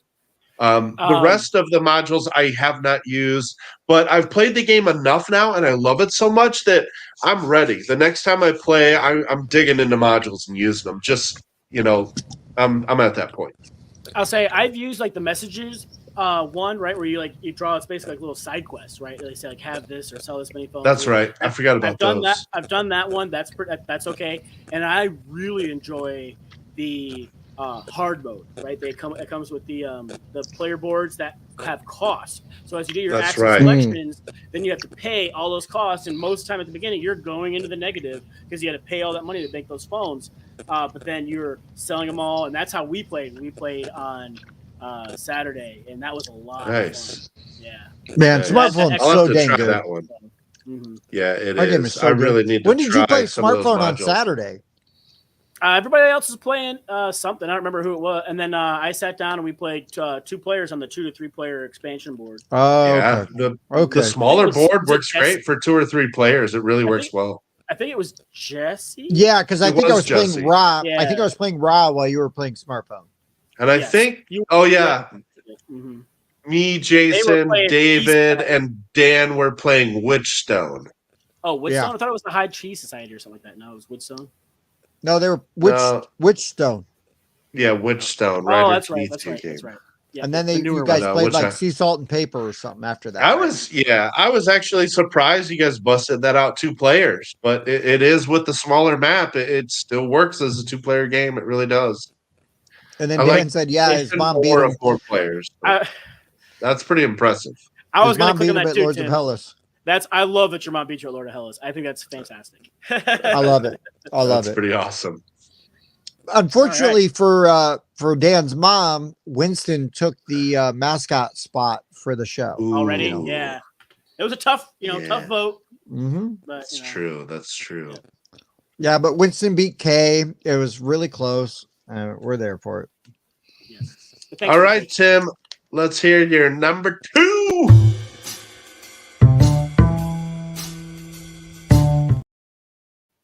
All right. My number 2 is pretty straightforward. It is a difficult co-op. I think I've beaten once. It is absolutely 100% based in history, so I don't want to hear anything about it. Uh-oh. That usually means it's not. No. But this could be an alternative history. Sort of like if you're playing Axis and Allies, right? And all of a sudden I mean, the outcome's different, but sure. Correct. How hard is it to try to organize a bunch of people to kill Hitler? It's really hard. It's really hard. Black Orchestra is my number 2. Man, this game is really tough. I know Edward Lasso he said Freedom, the Underground Railroad. I have not played that game. That is a game that is on my wish list. And I've almost bought that at like the last 2 conventions I was at. And I'm going to end up buying it because of all the tough decisions you have to make. And I think it's really interesting. But man, Black Orchestra, based on actual like potential assassination plots to kill Hitler. This game is really hard. It puts you in, it makes you make really tough decisions. And it could have saved you a lot of time if you just knew you needed to be Hitler and then you just kill yourself. It would have gone a lot faster. I just should have done that right from the jump. Yeah. But yeah, Bob, you want to be Eva Braun and I'll just be Hitler. I win. No, I really like though how they take like specific historical events. It's like, okay, we know Hitler's going to be at this place at this point. Yes. So we have to have the bomb there. So when he shows up, we can blow him up. Yeah, like it's. It's cool so game. good. It's It's so interesting. It's so interesting. You're playing as actual characters, like historical characters. Generals, and it's just, yes. All the events, are historical events. It's really interesting. You can learn a lot about history playing this game. Because what it's going to do is it's not going to teach you exactly how everything went down. But what it's going to do is it's going to make you ask questions and it's going to make you curious about specific events. Where you're like, wait a minute, what? Like they were all here potentially negotiating a treaty. Like what happened with that? So all you have to do is like dig in like a little bit deeper. What's up, Andrew? The other Andrew. Sleeveless Andrew. Glad you're here, man. Good to see you. Andrew. Yeah. Yes, good's out. Andrew hates euchre. Bring it on. But no, Black Orchestra is so interesting from a historical aspect too, right? Because again, it's all these dangling threads, all these things that could have happened, and you look and you just, it's so interesting what a fulcrum point World War II was for history and the way things could have gone. I know Bob's going to love this because he loves Axis and Allies, and I'm sure he'll talk about it at some point in time. But it's so interesting where it's like 1 or 2 battles. It's almost like the Revolutionary War, the Civil War. 1 or 2 battles goes a different way, and you have a whole new accent. Yeah. yeah, you do. A completely different situation. Man in the High Tower is a really great Amazon Prime show. Man in the High Castle is a great Amazon Prime show and a great Philip K. Dick story where it gives you, just a different look at history and what things could have been, and how things could have shaken out. And anyways, but yeah, Black Orchestra, so good. It's so difficult. We love difficult co-ops here. And man, it's really tough. It's really tough to win. And when your guys get interrogated by the Gestapo, it's brutal. It's brutal. And you know what's funny is you want to know how I learned what the Gestapo was? This is a little gazpacho. Yeah. My dad was talking about making some soup. A gazpacho soup, and I called it Gestapo soup. And he's like, "Do you know what Gestapo is?" And I'm like, "No." No soup for you. Like, yeah. And so I got a history lesson real quick. But my dad taught political science, like that was his major. He spent a little bit of time as a teacher. And so I was on the receiving end of a lot of that. But anyways, again, themes that could bring your kids in and make them interested, right? Historical themes. Black Orchestra, if I was in high school and that game had come out, I would have been obsessed. I would have been obsessed with it, because that's the whole thing about history and the way things go down. Is it's all it takes is for one thing to happen just slightly different, right? And what if Hannibal was able to best Caesar, you know what I mean, in one of those battles? I mean, Roman history is completely different, you know what I mean? Multiverse. Yeah. Yeah. What if Hitler was assassinated years earlier? What if Hitler died in World War I, instead of just taking shrapnel to the balls and losing a testicle? I mean, things could have been way different. What if Hitler just became an artist, was actually a decent artist instead of, I mean, Instead of all these someone different that drank avenues. breast milk till he was 13. Just saying. So have you seen, did you ever watch that Amazon Prime show Hunters? Oh, I've watched season 1. I haven't watched season 2. I watched season 2. It's not bad. Yeah. Yeah. So anyways, that's a more alternate history type stuff. That's a whole other thing. Sure. All right. So my number 2. Okay. Sorry, Trevor. Sorry, Trevor. It wasn't Hannibal versus Caesar, but I know Hannibal lost to Rome and they salted the earth. That's where salt the earth comes from. That's where Honer got it. Yeah. Because they salted Carthage after they conquered it and burned it down. Scipio. Look at this. Look at it. We're my history nerds. I love it. Thank you guys so much for being here. That's awesome.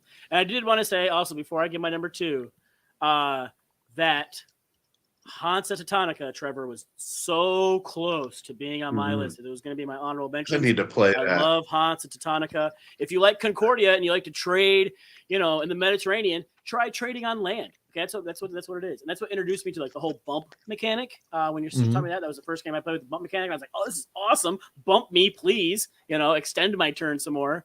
But yeah, it was a great game. And Trevor, I do I'm really learning want to stuff. play that one. Thank you, Trevor. Trevor said Rome never salted Carthage. That's a myth. So I did not know that. I'm ready. I'm ready for it. And no, Edward, I have not played the Lincoln Unforgiven, the Lincoln assassination trial. I've never even heard of it, but I'd play the shit out of that game. I would love to play that game. Mm-hmm. I've heard of that one. That one looks interesting. That one has like another kind of true historical theme, like the other one he mentioned about the Underground Railroad. They both have like real ties to history and stuff. And it's funny, Dan. Right, Dan Bob. says he tried watching Man in the High Castle, thought it was boring after 4 episodes. And I've never watched Mr. Robot. Neither. But I've watched every episode of Man in the High Castle. And It's so random. I love it. All right. Well, Are they you ready came for my out number at the same 2? time. Yeah, Bobby, what do you got? So, as I'm up there looking at my games, and I'm trying to think, so what games would sound like, I show up to history class, and this is our lesson for the day. And today's lesson is the downfall of Pompeii. And today, we're going to learn. Yeah, you knew it was coming. One of my favorite games of history. We did. I've actually made a little bit of progress on the trying to get my large version of it made.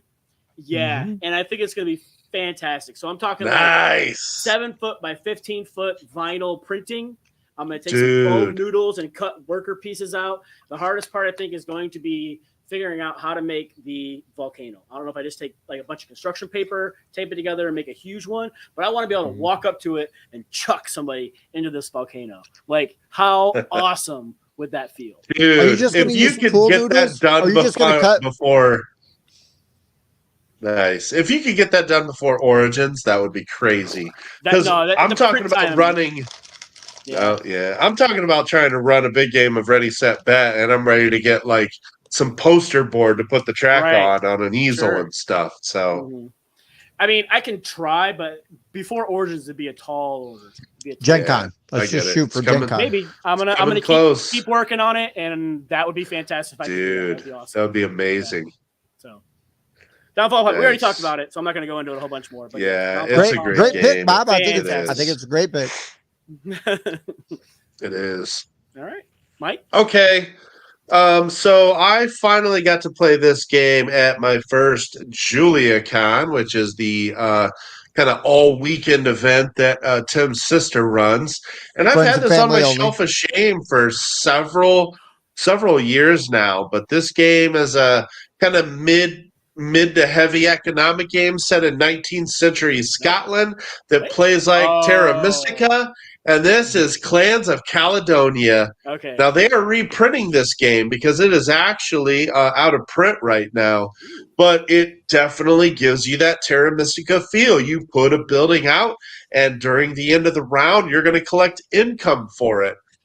And there's just so many different buildings you can put out, and they all have different ways of gaining you income.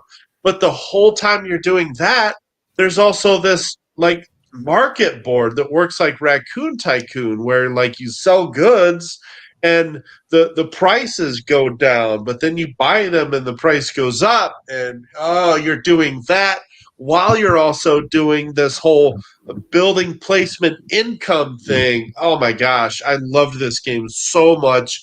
It was one of those that like just like Concordia, like I was like a few rounds in, I'm like, wow, this game's really good. And like I hope that I'll be able to play it again soon because like I know the theme is not like super appealing, like 19th century Scotland, and it's got the Clemens Franz art on the box, which doesn't appeal to everybody. But man, I can't tell you how much I love this game. It is really good. And I'm very glad they're reprinting this because I might pick that up. this Are they doing a deluxe version, or are they going to do just normal? I think all they're doing is just adding like a mini expansion to it. Okay. But yeah, you're just putting your buildings out to get your income that allows you to put more buildings out. Meanwhile, you can manipulate the stock market and make money that way. It's just, it's neat how those things are mixed together in one game. And I just really, really enjoyed this one. I want to play it again. And if they reprint it, oh man, then the demand for it will be there again. People will be talking about it again. There will be a buzz for this game again because it is really good. Yeah, I remember you playing that over there, and it seemed like you were having a really good time playing. Oh, Every time I walk by there, check on you, you're like, dude, this game's awesome. So yeah. I ended up just after that one play. Well, I traded for it a while ago, and like I said, I didn't play it. And then at that JuliaCon, Tim's sister, she said, "Hey, this is one of my favorite games." I'm like, teach me." Listen, and so you do not roll in to my sister and brother-in-law's house and not like get blown away by some game. I'm just saying. It just this was that game, man. There. And sometimes it's them, sometimes it's Chris, right? He brings like oh my Chris gosh, Reuter. I have great news.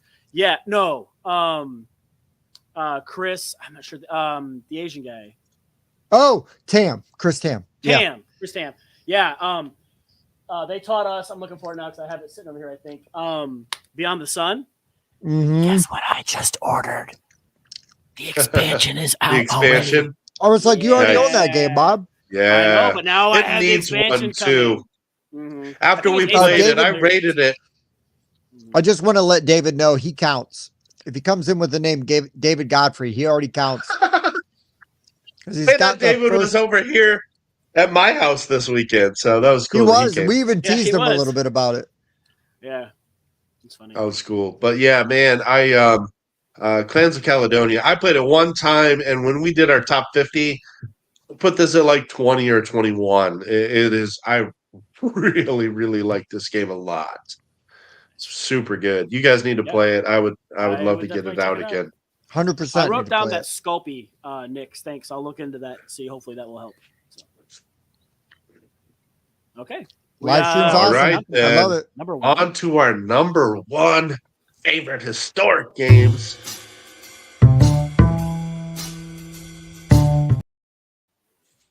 My number one was never in doubt. It was never in doubt. Historical games, weeks ago, when we talked about historical games, I already knew what my number one was. It is produced or published by Eagle Griffin Games. And it is so good. I 100% love this game. It is in my top 5 favorite games Bob's already mentioned it, and that is Empire Age of Discovery. It's Yes, so this good. game's about colonialism. So good. I don't care. This game is so good. It It's is so good. rewarding. We're not I've actually got colonizing. It's okay. I've got the Kickstarter version. You know what I mean? I've got all the Yeah. nice bits for it and everything. It comes with nice metal coins. Mhm. It is so good. The way you assign the workers and everything, and then you resolve the board, it's so satisfying. This was one of those games I played for the first time and was like, what? It just blew my brain out of my skull. I love this game. I love the strategy. I love the components. I love everything about it. You can make buildings, So you know, kind of like Lords of Waterdeep, which will give you extra Mhm. abilities or different points and Yep. things like that. And the way that Those the coins different are fantastic. Like, those because coins they're are odd shape. amazing. They look so Yeah, authentic. they're like stamped doubloons, right? Is how they Mhm. feel. Yeah. And the way that they all They are work nice coins. and the way that the different workers also work, right? Like you can place the generic worker, but if you put the specialized worker there, you get an even better version. Right. Yeah, and it does different There's things in just different places. Like, oh, I'll put a builder yeah. here, it does one thing. If I put a builder on a location, it does something else. Yeah, It's it's so good, dude. It is so so good. This game is Mhm. so good. I absolutely 100%. This is one of my all-time favorite games. This is Yep. Glenn Drover at his best. Sir Glenn Drover. Sir. This one was really ahead of its time. I had Age of Empires 3, which was this version, Right. which came out in 2007. Boo. I ended up Boo. selling it because I was going to get Empire's Age of Discovery, and unfortunately, I never did. But a Mhm. worker placement game in 2007 that had variable worker powers. Mhm. I don't think there was another game out that was doing that when this one came out. Oh It my was very god, much dude. ahead of its time. It's absolutely so good. I 100% love this game. It And is yeah, one of just my ignore the all-time. fact that I rated it a 7.5. Well, and just like how Roxley did a great job with the deluxe copies of Brass and stuff, Eagle Yeah. Griffin Games makes beautiful copies of games. The boxes are thick cardboard. You know, you never have a lot of like the warped cardboard that you see on a lot of these No. other cheap productions. All the minis are always fantastic. All The like, minis are coins great. look The good. player boards are So good. You know, like all of the tiles for the unique buildings you can make, you know, you can build. Yep. I just They did a 100% love this fantastic game. job. Yep. This version had a really bad box. It had really poor box quality and like Well, that's dishing because in it the was made box. by Tropical Games. I don't see Eagle Griffin on there. As soon as you click over Right. to Eagle Griffin, you got those Mhm. real thick box walls. Oh, yeah. And what Yeah. Oh, yeah. bothers me is that version's ranked like 705 and that Age of Empires 3 is ranked in like the 200s, which is Yeah, total it's weird. BS. What about its ranking? Well, Age That of one's Empires 3 doesn't 7.9. include the builders. I'm pretty sure that doesn't 7.5. include the builders. So, and they do add in my That's opinion, correct. a lot to the You game. have to there's a separate expansion that adds the builders. No. Yeah, but you need Empire Age of Discovery. Just And that's that- the way to go right there. But get that one. they're That's got included. everything together. Yeah, one it's box, definitely a better do the same version, no thing. question. And here's the No crazy doubt. thing is that game is not that hard to learn. You know what I mean? It's relatively easy. easy to No, teach and everything, but there's so much depth and strategy in this game, and I just love it so much. Guys, It's so we should really play this one again. oh my god. Okay. Twist wait. Bob and I's I've- arm. Hold on. I was gonna look at my plays. It's probably been since I played either version. Play 4. 2015. Oh my gosh. Look at that. Ugh. It's been 8 years since I've played Gross. this game, guys. Gross. I know. You gotta fix that, Those are man. rookie numbers, Those man. are You rookie gotta numbers. You bump gotta those pump up. them numbers up. But yeah, I do want to play it again for sure. You But know, we need to Mike, make that happen. I am so jealous of your 10 years of data. You have no idea. Like, we started doing the show, and I'm like, Tim was logging and stuff last year. I'm like, yeah, okay, that seems like a good idea. And then we start doing these like end of year things and this and that. Man, I really wish I had that data. You're like, I've got 10 years of data. I'm like, oh my god, like 10 years of data sounds so cool. Like, I played. Who would I'm just I'm into fantasy sports. I log all the beers I drink, and just when I heard about BG, I rate them too. Just like not with whiskey, but beers. I log every one and I rate them. There's an app for that as David- well. It's called Untap. But no, I just so like when I got very early into this, I'm like, okay, there's an app for logging plays. Like I started logging my collection on BGG really early, and I saw the first game group, which I'm going to see this weekend, and I'm excited about. A lot of those guys were logging plays. I'm like, let me try doing that anyway. So I started doing it really early. David, I don't would know. We love might to live stream some games. Yeah. Yeah, we want to live stream some need games. to. What's really funny is that we could do it like online if everybody owns the copy of the game or you know Sure. people are in the place with the game. We could stream that and do Um, that well, play. I mean, and I know you don't come here very often, but like right behind me is my table. You can kind of see it here. And all I have to do is pick the camera, like move the light forward a little bit, and I think we have a pretty good place to play that we could stream. Oh, and we can get some angles. I can bring this camera. I can bring my phone. That's two more angles to add. Bob has We're going to make it happen. Bob has a fantastic table for board games down in his dining room. He really does. We are definitely going to stream some live plays at some point. It'll happen soon. We're just trying to tweak a few things and get a little better at some stuff. Really, honestly. Like I'm using a different camera tonight. Hopefully my mic audio sounds a little bit better tonight. Still trying to make it sound better. Excellent. That's great to hear. So working on it. And it was nice to meet you this weekend, Chris. Even though you didn't stay long, that's okay. I'm glad you came. So that takes it to my number one. Because Tim did his. This is Age of Empires. Yes. So, that's right. Okay. My number one. I know everybody thinks I'm going to do Axis and Allies, but I'm going to pull a Tim. I talk about that game all the time. Yes. So, out it goes. I love it. So instead, I like to tell a little story. Ooh, I love it. I love it. So this story takes place November 1st, 1755, in my motherland, Lisboa, in Portugal. Okay? Oh. I don't know if you know. My mom's from Portugal. So anyways, they are hit with an earthquake, 8.5 to 9.0 scale earthquake, right? Magnitude, huge earthquake. And what follows earthquakes? Tsunami. They then get hit by a massive tsunami. Then 3 days of fires. The Marquis of Pombal, the Minister of Foreign Affairs, is put in charge by the king to fix everything. Dang it, Mike! You already got it up there. You said Lisboa. Yes, come on. I did.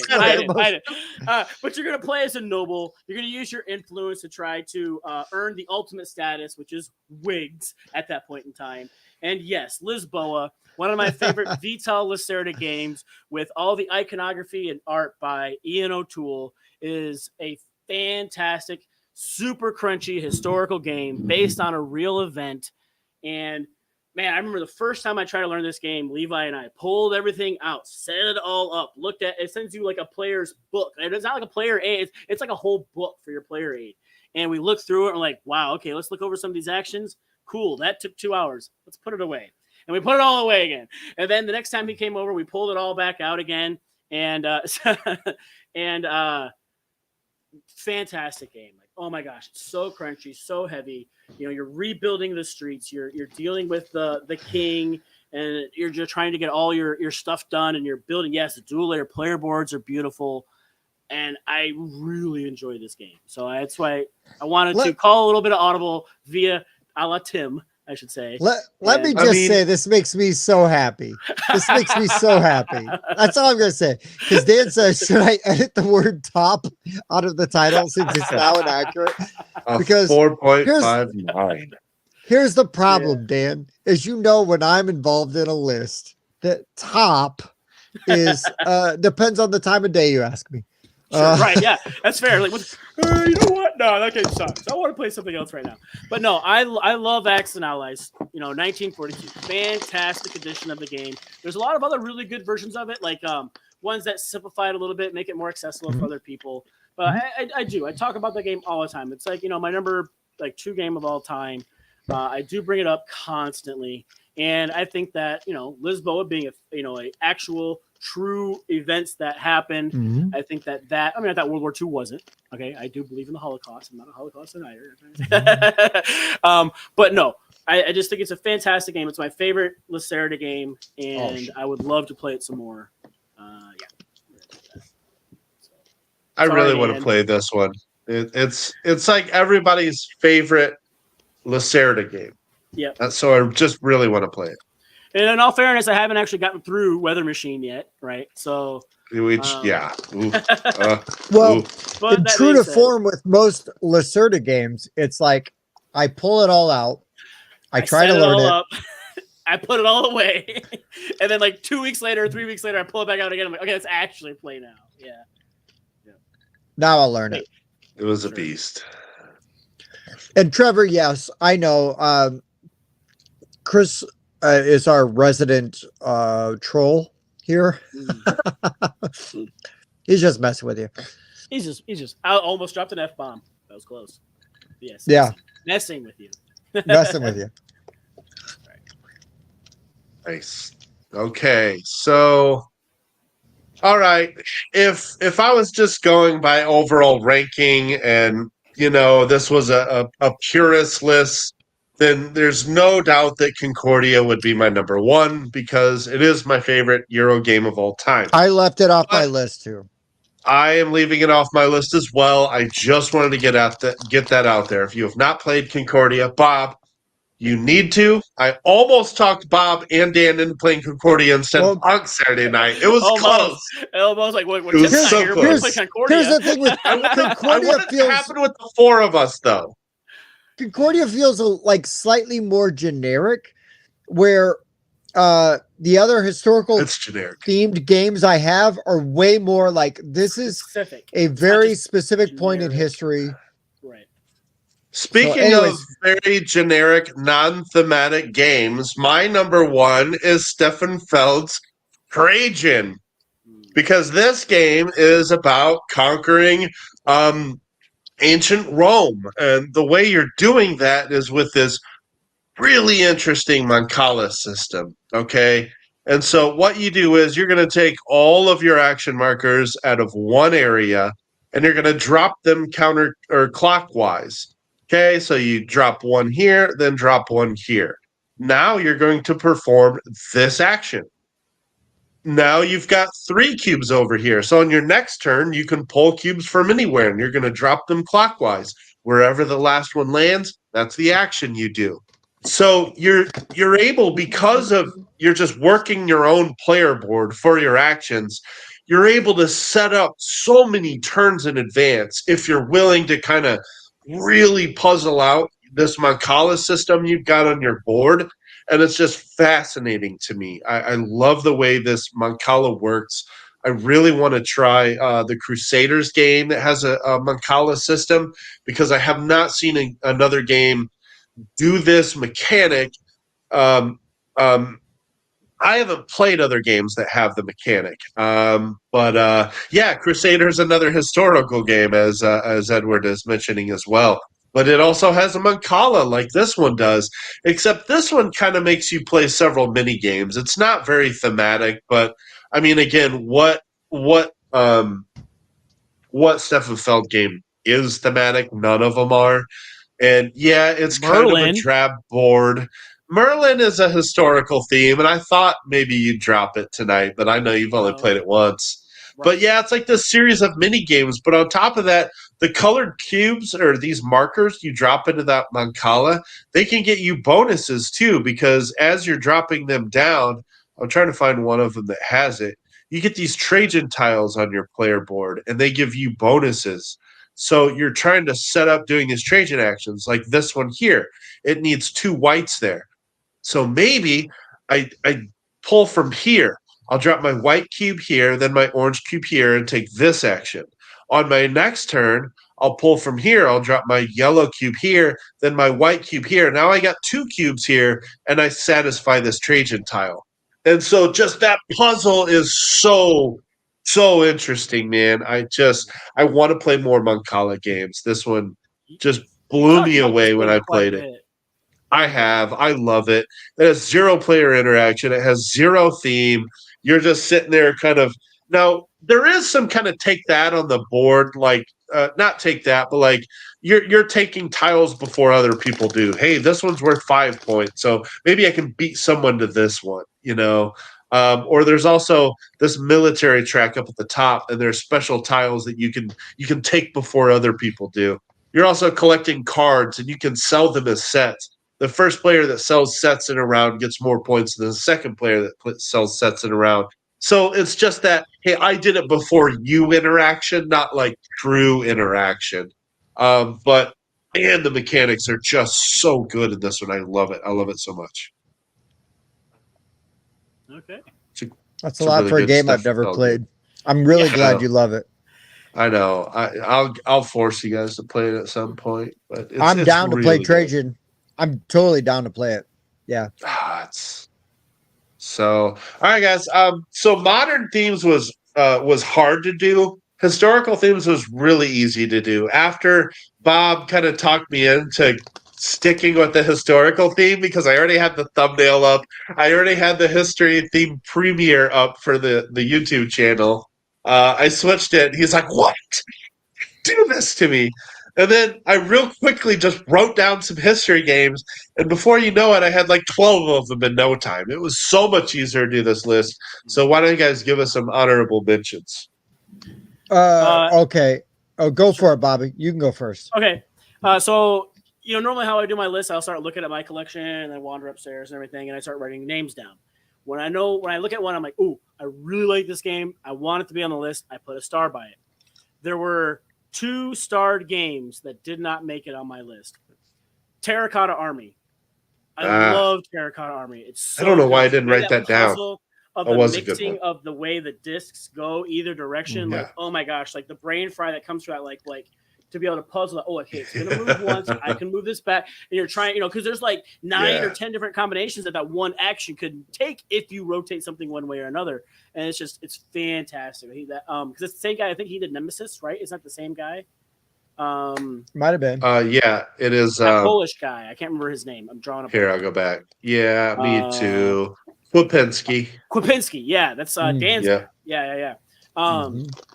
Such a great game. And then it has that thing, and then plus the terracotta part where you're building the statues, and each one scores in different ways. I love it when somebody builds a statue, then I drop all my guys around it and score points off of their building. That's why I love Foundations of Rome. I love being able to do it. Oh, thanks for dropping that scoring building. I would love some points off of that. That's fantastic. I love that. That was a good pick. I totally forgot about that one for whatever reason. Good pick. Yep. So my other pick that I had with a star by it that I kind of wanted to put on this game, because there's a lot of Viking games out there, right? Like there's tons of them.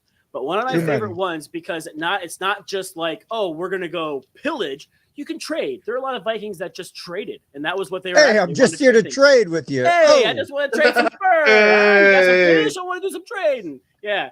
But Fire and Axe, I know, this is one of the ones that came out after Blood Rage, and Tim was kind of like, so many Viking games, I'm tired of it. But I was like that. And I get it, because there was 8 Viking games that came out in the span of 3 months. But this one here, and the box art on this one looks like a bummer. This one's way older than Blood Rage. Yeah. This is 04. Well, but it didn't really gain notoriety. At least I hadn't heard of it until Blood Rage, and there's all these other Viking games, and people Fire and Axe. Oh, okay. Yeah, it has a really cool wind mechanic. So yes, you don't have to actually go and raid everything. You could just be a trader, and you could go and pick up goods from one place, go to another place.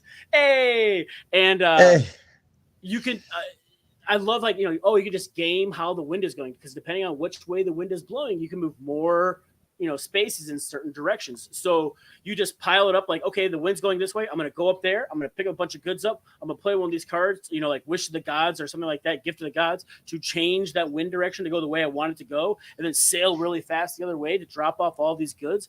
It's just a really neat, yes, you can go and you can, pillage everything and burn it all to the ground, but that's not all Vikings did. They did a lot of other things too. And I love how that game adds both of those, options to you. It was really good. Yeah. So speaking of that, on my list, Teotihuacan, right? That's on my honorable mentions. Yep. I still haven't I played couldn't that pronounce one. it, so I left it off the list. Teotihuacan. Teotihuacan, whatever you want to Sure, say. that. Yeah, I said it wrong. I don't care. It's okay. It's They fine. just closed their deluxe copy, and I was so like I own the game. Yeah. I've never played my copy, so I couldn't just justify buying the deluxe. Yeah, copy. you I'd can like get to first own it. edition really cheap. It's readily available, and I've heard nothing but great things. I do want to try it. It's a really good game. It's really It crunchy. It's really good. A nice rondelle, thing there. Super good. I really like Mexica, and I also really like Zolkin. I would consider those historical themed games. I have not played Tikal yet. We just have recently had a comment on one of our videos. We did an unboxing of the yellow games, Bob, yellow games, version of Tikal. I can't wait to play Tikal because I thought Mexico was really good. I had Letters from Whitechapel on my honorable mentions. I haven't played Underground Railroad. I have not played physically. I've only played the digital version of Twilight Struggle. So, and I haven't played Rococo, Wayne. Wayne says Rococo. Haven't played that yet. I've only heard good I haven't things. played mine. I haven't heard anybody say a bad thing It's a about deck Rococo. builder too. It looks so good. Oh, snap. Vagrant Song, if I played that a little bit more, that could have been on my list because that game really does capture like the 1920s, 1910s hobo theme. It really does. Really, really well. But those are basically, I thought about being like a smarty pants and putting Australia on my list because it's like an alternate history. Nice. Yeah. I thought about, since Tim's kind of buffering now, I'll go and jump in. But I also really enjoyed, and I think that Barrage is really good. Like same designer as Teotihuacan. Oh, no kidding! I didn't realize that. Yeah. But I really enjoy Barrage. I want the expansion, but I haven't played my copy enough to justify the 5 or 6 player expansion. Oh, Bob, I agree with you. Barrage was one of the ones I was going to mention. Yes. Nice. I knew that. That's why I said it. So yeah. I mean, we could do our whole list on Daniel Tassini games. He did Zolkin, Voyages of Marco Polo, Teotihuacan, Marco Polo 2, Tekenu, and Tilitum, which was pretty hot for a while, and I still haven't played that. Yeah, that's from last year, right? Oh, and dude, co-designed with Luciani, who was the Darwin's Journey designer. Oh my gosh, Chris, how do we not think of that? Yeah, Tammany Hall. Tammany Hall, 100%. You guys are fired. You guys are fired. 100% should be on my list. I absolutely love Tammany Hall. Hate in a box. It is. Yeah, we got to play that with good time. All right, I got my share here, and again, they're still all Euros. But hey, that's a thing. So there's one I haven't played in a while. I played it one time. It was really interesting. I ended up playing it on BGA for a little bit, and this is called Bruxelles 1893. And this is a worker placement game, but like the number of you're putting workers in between locations, and the number of workers you place next to a location becomes like a bid. And at the end of the round, you resolve who has the most bids towards a location. It's like nothing I've really played, and it looks kind of wild. The art is a little weird on it. I'll show this one. It doesn't. It's not a looker. I mean, but I thought that was Brussels. What'd you call it? That kind of describes your whole dating life, but it's not a looker. As not my headset comes up. Wow. Not a looker, but I'm here for it. Wow. Okay. Man, so you're putting your guys like in between these worker placement spots, and again, you're kind of getting the benefits where you have majority. It is, man, it's a really good game. Bruxelles 1893. God love you, Mike, for just plowing through that. Good just for you, man. Through. Oh, look at David. Wait, hold on. Wait, David, doing God's work. Yes. Thank you. Thank you, David. Yes. If you enjoy our content, please like and subscribe. We appreciate all of you in our live chat. You guys make my longest day of the week my funnest day of the week because we get to interact with all of you. It's a lot of Yeah, fun. and And hey, feel free to like message my work and say, you know, Bob should get Wednesday nights off because he needs to be a part of the stream yeah, every week. Oh, I'll do that, Bob. Just give me a number. yeah, Schrader. I got a lot of really good honorable mentions, so I'm going to keep plowing through. Archipelago. Archipelago is this really good game that combined all of these mechanics into one, and it includes semi-co-op / hidden trader. It's almost like they tried to do too much with this game, and I do wonder if, like, maybe that is why. Whoops! What the heck is this? That is not Archipelago. It looks like Wow. Othello. That is Archipelago. It's a beautiful game. I love building out the map in this game. But really, you're colonizing and you're expanding and you're exploiting and you're doing worker placement here to get more workers. You've also got this variable market over here where the more you sell, the less it's worth and all that. At the same time, there's this rebellion marker. You get income by taxing people, but they don't like it. They rebel because you tax them too much. Well, if your rebellion marker ever passes your population, the game ends. Except there's a hidden trader that wants that to happen. So you see somebody taxing a whole bunch, you immediately get suspicious. And it's combining all of these things with this fantastic worker placement and art. Man, Archipelago is ahead of its time. I haven't played it in a long time. I would love to play it again. Really good game. Yeah, Mike's just trying to colonize the world. Yeah, Dirty that's bastard. true. An engine builder that I know Z Garcia talks up a lot that I love is Deus. Deus is this really unique engine builder. What makes this game unique is you play a card into your tableau, you resolve the card at the bottom of that column. So, had I played, say, this card, I'm going to start at the bottom and I'm going to resolve this card. Then I'm going to resolve this card. Then I'm going to resolve the card I just played. Meanwhile, I've got to take a building that matches this card and plop it out onto this map. So this is an engine building game and tableau building game where you're also putting buildings out onto the board, and it's really good. The engines you can build are really satisfying. You can play this game in about an hour. It's got some pretty good player interaction because some of the cards are military, and you're like stealing resources from other players. Deus is really good, and more people need to play this one. It's got an expansion, an Egypt expansion that I don't have that I heard is really good and has a lot more replayability. My last two honorable. Yeah, this is one I'll just start like bringing to Meeple or I'll bring over sometime. It's just a really good, fast, simple engine builder, but that the way that tableau builds and the way you resolve it really is satisfying. Real quick, good to see you, Edward Lasso. Thank you so much for being here tonight and all Appreciate your it. contributions, Appreciate the comments. man. Yeah. Yes, sir. Definitely. Sorry, Mike, please continue. No, Deus is great. I want to get you guys to play it because I just feel like for what you get out of this game, it seems really unassuming. This map is really small and it plays fast, and you're like, wow, that was really a satisfying engine building game for how quick it plays. My last two, the West Kingdom games. I have not played Architects, but Paladins is great and Viscounts is great. Now, I know you guys recently did your best deck building games, and Viscounts is one I would have added to the list. This is, of course, is a Shem Phillips game, and this is interesting because you're moving guys, so you have to pay money to move them around these tracks, and where you move them is the action that you get to resolve. Well, the deck building comes in that if you move your guy by this card, now you can buy this card and he's an upgrade to your deck.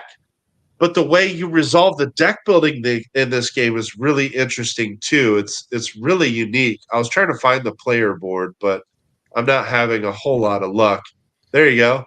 So you play a card from your deck over here. Well, then it slides over, and then it slides over, and then 4 rounds later it slides off, and then it resolves. So Nice. you kind of can see the stuff that you're able to do with your deck building rounds in advance. So you're planning around this like shifting card thing that's happening on your player board. It was really unique. I have not seen anything quite like it.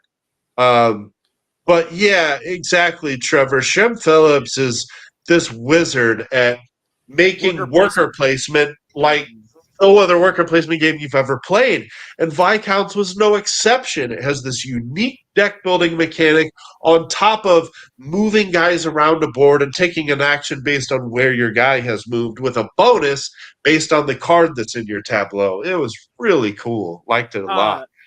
Like that whole Wayfarers, right? That Tim and Oh my I, gosh. that's so awesome. Like, oh, I'm gonna put down Yeah, this it worker. I'm gonna pick up this was. worker. Mhm. Like it's so many different Wayfarers was actions. great. Yeah, like he does such a Yeah. great job with different worker placement abilities. I mean, literally, we could have made a whole list out of Shem Phillips games. They're all historical themes. Well, And I've everyone only I've played played is really good. I've only played one Shem Phillips game, and so yeah, it was good. Yeah, But it Wayfarers. made you And want to that play more when one's. you were saying like, oh, now I want to play the rest of them. You know, I do. And you I do. should. And Paladins and Viscounts are so good. I Uh, like I- those way. I like those way better than Raiders of the North Sea, in my opinion. Raiders of the North Sea felt like it would get a bit samey after a while, but I heard expansions help with that. Tim, you play a lot on apps. You should check out the Raiders game. The It's app? good. Yeah, it's actually Yeah. really good. I'll try that out. I'll try it out. One I should try other that honorable mention. Ooh. If I had played it more, but I just finally played this game for the first time on Saturday. I'd committed. My sister, thankfully, had committed to teaching me this game. I got it played. I technically will count this game off my shelf of shame, even though I played her copy and not mine. And that is Counts. Glory to Rome. Oh yeah. Yeah. Glory to Rome. Nice. I finally have played Glory to Rome. I've been taught it. It would be so easy to teach somebody else to play. I think the tough part was when this game originally came out, because of the level of complexity of games at that time. They're like, this is a game that needs to be taught to you before you play it. But now I honestly feel like I could have learned that game right out of the book, no problem. But I was told it was so complex, like, oh, this game's so different, oh, there's so many things going on, with the multi-use cards. Literally, the cards have like 3 or 4 uses, like they could just.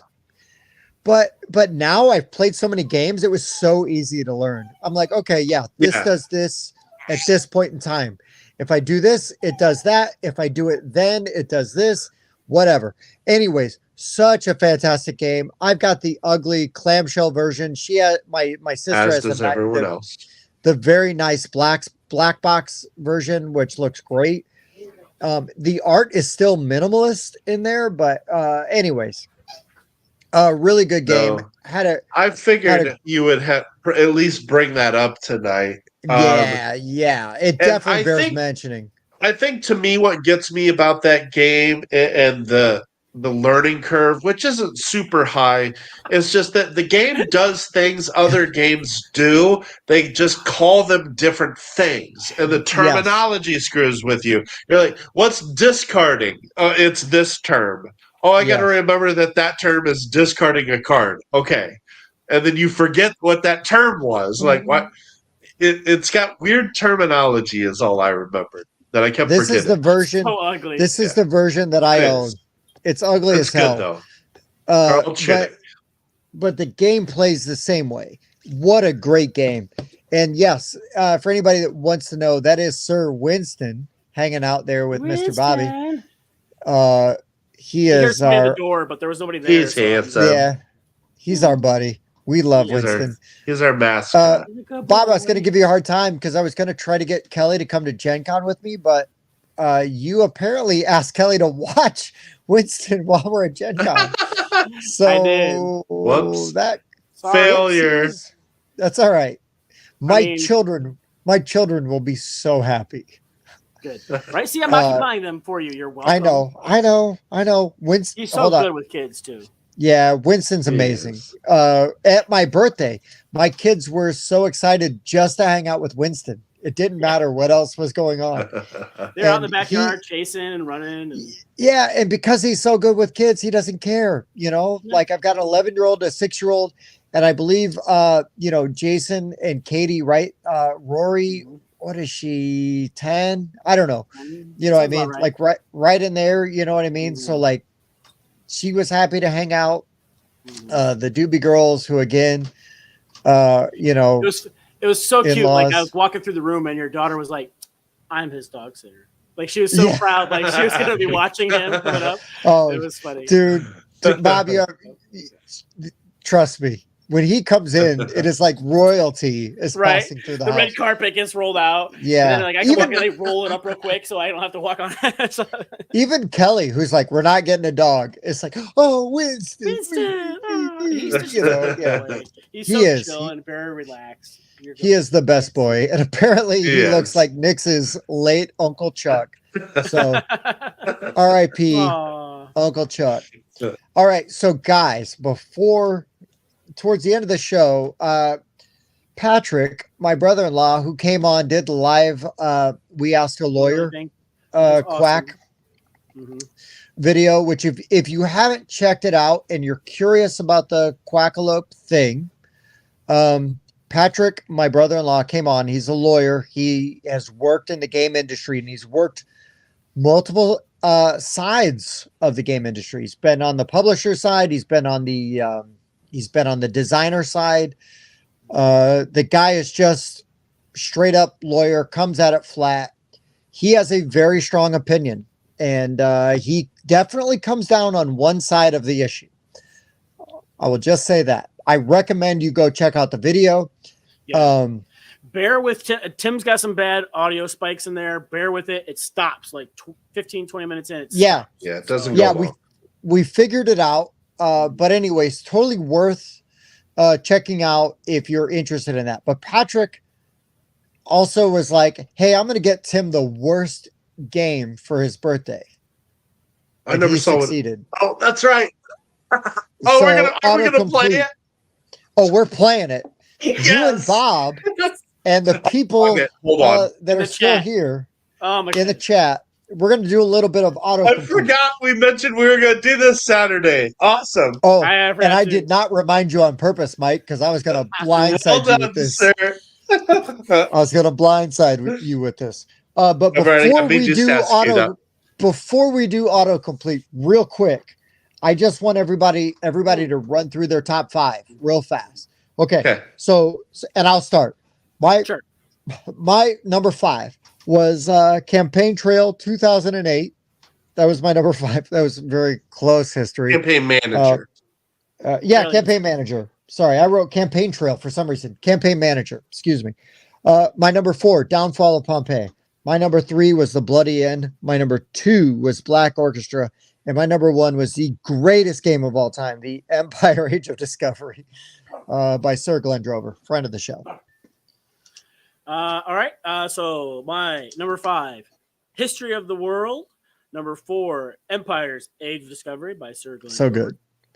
Good. Number 3, Letters from Whitechapel, Love Me Some Murder. Number 2, The Downfall of Pompeii. And number 1, you thought it would be Axis and Allies, but it was Lisboa. But it could have been War Room. Everybody was talking about War Room. War Room too. In the chat. Right. Both those games are so good. Like, and they're pretty similar. But in all actuality, now, if I'm gonna be honest, real quick, I honestly think War Room is a better game than Axis and Allies, just because of how it encompasses like morale and everything to do with like your actual country and the infrastructure. Like there's railroads, but you can bomb the railroads so the other team can't use them anymore. There's just so much more depth to War Room. It's just super hard to get disabled. I was so disappointed I had to miss when you guys played that last time. It was, oh my God, it was so epic too, because it came down to like the last roll, and I'm like, I need 2 blue, and I rolled it. I was like, yeah, and I stood up. It was fantastic. Put it on the box. Love me some Nice. That is BGR. The board game rundown summed up in one line. Love me some murder. And yes, Jason, I did hunt down Uwe Rosenberg's abstract game Nova Luna, and I played it, and it was really cool. It's got some neat little combos you could do for a short little abstract game. A lot of fun. My rundown real quick War Room here is better. Yeah, go for it, Mikey. You're right. Okay, my number 5 is Hadrian's Wall. Number 4, Brass Birmingham, which I finally played this weekend. Number 3, Tim is Wrong, Foundations of Rome. Number 2, Clans of Caledonia, which is out of print, but they will be back this year with an expansion. And really, my number 1 would be Concordia because it's my favorite year of all time. But Trajan's in my top 20, so no problem putting it at number 1. Well done. Well done. Okay, gents. So we're going to play some autocomplete. Autocomplete is a perfectly designed game without flaws. It is clearly the best game that has ever been made. Just like New Phone Who Dis. Yeah, I believe this game is it's from 2019. Okay. I bet this game has so much replayability. That changes things. So what we're going to do is we're going to go Family Feud style. So basically one of you is going to buzz in first. And then whoever you're going to go until you get something wrong. Okay. Because what's going to happen in autocomplete is we're going to get a Google search term. Okay. And I will just say, for example, this one will not count. Softest. And then Bob or Mike will buzz in. Then when one of them buzzes in, they're going to have to name what the autofill was on the Google search term from 2019. I mean, come on. This it's not is like it's like the overall search term, not my personal search, right? Correct. Overall search term. I saw that one, so don't start with that one. Yes. I will also take audience participation. So what are we going to do? Be like, eh? Yeah, sure. Just make a noise to buzz in. Call out who puts their first hand up. Yeah, something. Make a noise so I know you're there. And then so like basically let's just say softest and Mike buzzed in first. Mike, give me softest what was searched on Google. Softest bed. Okay, Bobby. Sheets. Softest. You saw it, so did I. Number 1. Go again, I tried Bob. to pick one that I didn't see. Toilet paper. Still there? You're still alive, Bob. Yes. Shirt? Blanket. I did sheets. Blanket. Blanket's different. Blanket. I'm gonna do You're blanket. still alive. You're still alive with blanket. Okay. Keep going. Softest t-shirt? We'll give it to you at sweatshirt. You're still alive. Sweatshirt? Okay. Softest. Man, I don't know now. That's about all the things I want it to be soft that I can say. So how does the game actually work? Does he get points for each one he actually got right before he misses one? I'm just curious. Let's see. The rules are like just one. You just play. Suggestions. Once the timer started, the judge takes note of do I get any a steal? guesses. When the timer runs out, the judge calls for the round to end, and they count up any points earned. Okay, so it's just points earned if you buzz in. But here's the thing: is I'm going to give you guys the chance to steal. So if I earn Does that make 4 sense? points, you can't close them all out. How many are there? 5? Oh, he keeps going until he gets one wrong. I can steal by naming one. And otherwise, he gets his 4 points. Kind of like Family Feud. Family Feud reduced it to like 5. I like don't do 10. Okay, so he got Richard, one wrong. Winner gets a guess from Richard Dawson's guess. How about for a chance to steal, softest pillow? He saw it. It's not on there. Oh, no! Yeah! Good thing that was the practice round. Oh, that was practice. So yeah, suck it. Okay, boys. Here we go. Autocomplete is definitely going to be a good show game. I'm digging this concept already. Are you ready? We already ruled it. This is because of Patrick Olmstead. Send all complaint show emails me the other side this time. To P. Olmstead at attorney at law, whatever his email is. Whatever it is, yeah. Okay. Autocomplete. You guys need to fill in this Google search. Dark what? Okay, Bob's first. Dark Knight. That's one. Dark matter. That's another one. Dark rum. Eh. Ah, damn. Mike, you need one to steal. Don't look at the chat. No. I'm not. Dark Side of the Moon. That steal. Yeah, that was good. Yes. All right, I will allow it. That was a good guess. Just so everybody knows, Dark Tower was not on there, and Ooh, neither dark was chocolate. Good one, Nix. Dark Chocolate I'm looking was now. on there. Yeah, Nix would chocolate's a still good be one. alive. Nix would still be alive. Dark Okay. Room, Darkness Retreat, the Aaron Rodgers treatment. Yeah, no doubt. No doubt. Okay. All right, Bob.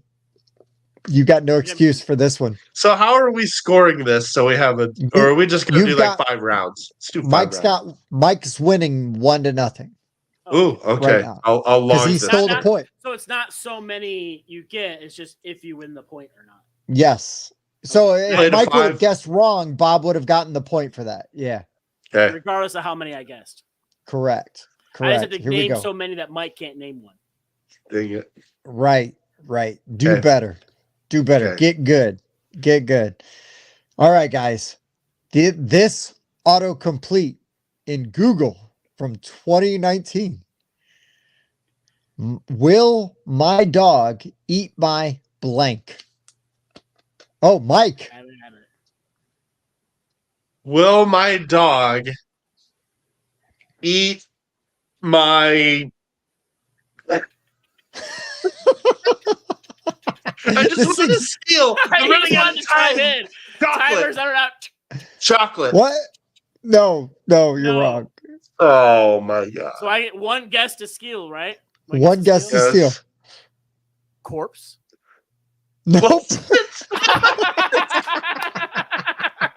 Hey, the cat will. No wonder Okay. I've never been in Bob's basement. You don't want to go in there. Okay, hold on. So here the number one search was kitten. Will my dog eat my kitten? God, we're Number surrounded by 2 idiots. number 2 was will the dog eat my cat, eat my hedgehog, eat my baby, eat my hamster, eat my bunny, bird, rabbit, ferret, and the best one for last, poop. I have okay. heard the dingo will steal your baby, but Yeah, I it have will not eat your baby. It will eat your baby. So We might have to just play till 3. We'll see. Oh no, we can get to 5. We can get to 5. I get some better promise. ones. We'll get Okay, some better okay. ones. That one was just weird. All right. Okay. That was weird. Forward. Auto complete 2019 Google search. If you typed in Mr., what is next? Huh? Oh, Go Mike. ahead. You've got this is too old, Mr. Ed. Oh, you went too old. Bobby. Rogers. Yes. For the steal. I'll Mr. take Rogers. the point. That was an easy one. Also would have Mr. accepted Mr. Sunshine, Mr. Bean, Mr. Robot, Bean. Mr. Cooper, Mr. Mercedes, which was a Stephen King novel. My personal favorite, Mr. T. Then there's Bean, I might have guessed. Mr. Me Seeks, Yeah. Mr. In Between, and also me without my glasses, Mr. Magoo. All right, 1-1. This will be a fun one. I'm just grabbing cards out of this box, just so you know. And yeah, I pity the fool that don't get these answers right. Autocomplete. Does it rain in blank? Does it rain in blank? Oh, I think I saw Mike's hand first. Bob pointed the wrong Africa. direction. Where? Africa. You're still alive. Ecuador. Oh, you fell off. The equator. You It rained. you lost. I know. I All right. know. I was trying to I'm go gonna deserty, guess hot places. Hawaii. Oh, you lose too. So I guess Damn Mike it. gets the point. Yes. Number 1 was the desert. Oh, Number 2 was Africa. 3 was California. Then we had the winter, Arizona, Egypt, tundra, in space, in LA, In and space. in the ocean. No. But I will say that when it comes to rain in Africa, they bless it. Yeah, I also miss it. Okay, guys, here's a good 2 one. to 1. Mike is winning 2-1 right now. Nick's had desert heat a stole. Yeah, Nick's would have stole. We're gonna totally give Nick's this. Autocomplete 2019. Can you eat blank? 2019. Okay, Bob. Bob's coming out hard. Tide Pods. 2019, right? Wasn't that the thing going on in 2019? That My is God. incorrect, sir. That is Damn! incorrect. Can you I thought it was eat? going on back then. Come on, Mike. You just got to get one. And I'm gonna That's what I mean. I'm gonna spoil Gingers. It's not poop and it's not a whale. Can you Cool. eat I didn't get any clues. bugs? Yes, you can. Nope. I know you that's not can. it. So do I not get a point because I don't get any? Nobody gets a point on this one because nobody got it right. Number 1 was acorns. There was also aloe vera, gourds, weed, Yes. You raw can. shrimp, honeycomb, raw I mean, I've salmon, heard. gold, Rumor has it. salmon skin, and Gold? mango skin also Oh, would have Mango gross. been I accepted. mean, I Okay. guess. Wow. Gross. So we're Okay. still Mike is 2 to 1. winning 2 to 1. 2-1. And Jason, no, wood was not an acceptable answer. Oh, Wood? hold on. Wood. Yeah, if she floats, she's a witch because you can burn her Right. because she's made of wood. But what also floats in water? Oh, very small rocks. Apples. Cider, Cider. churches, Churches. lead, Lead's the best a answer. duck. Duck. Who Um, are you that are so wise in the ways of science? Let me, now that we're talking about this, right? You talk about lines from movies that like maybe you didn't laugh at the first time you heard, but then were way funnier later on. So I just recently rewatched The Big Lebowski, and there was a line from that I had never caught before, where Walter, it's right after Walter pulls the gun on Smokey in the bowling alley for crossing the line. I'm the only one that And- gives a damn about the rules. Yeah, that guy. And Jeff Bridges is like, you can't pull a gun on guys like that, man. He's a pacifist. He's got mental problems. And he's like, oh, it's like pacifism? Like that. He's got mental problems. Walter's response, like pacifism, is one of my, like, it just went over my head probably the first 40 times I watched that movie. And then when I watched it the other day, I just laughed my picked up ass on off. it.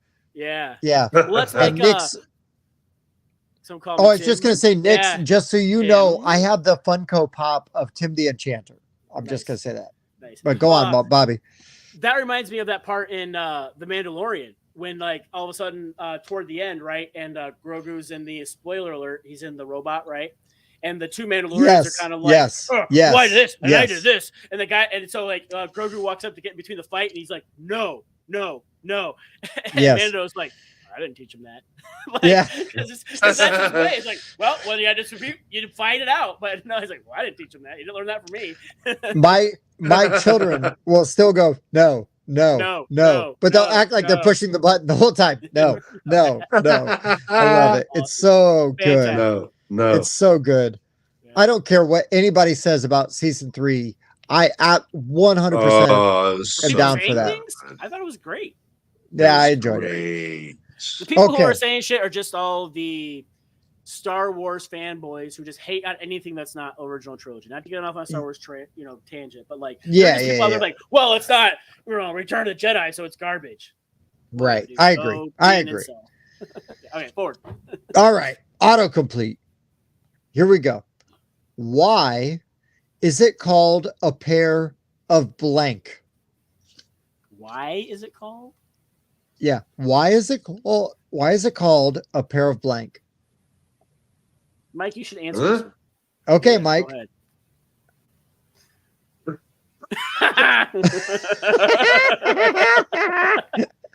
Yes.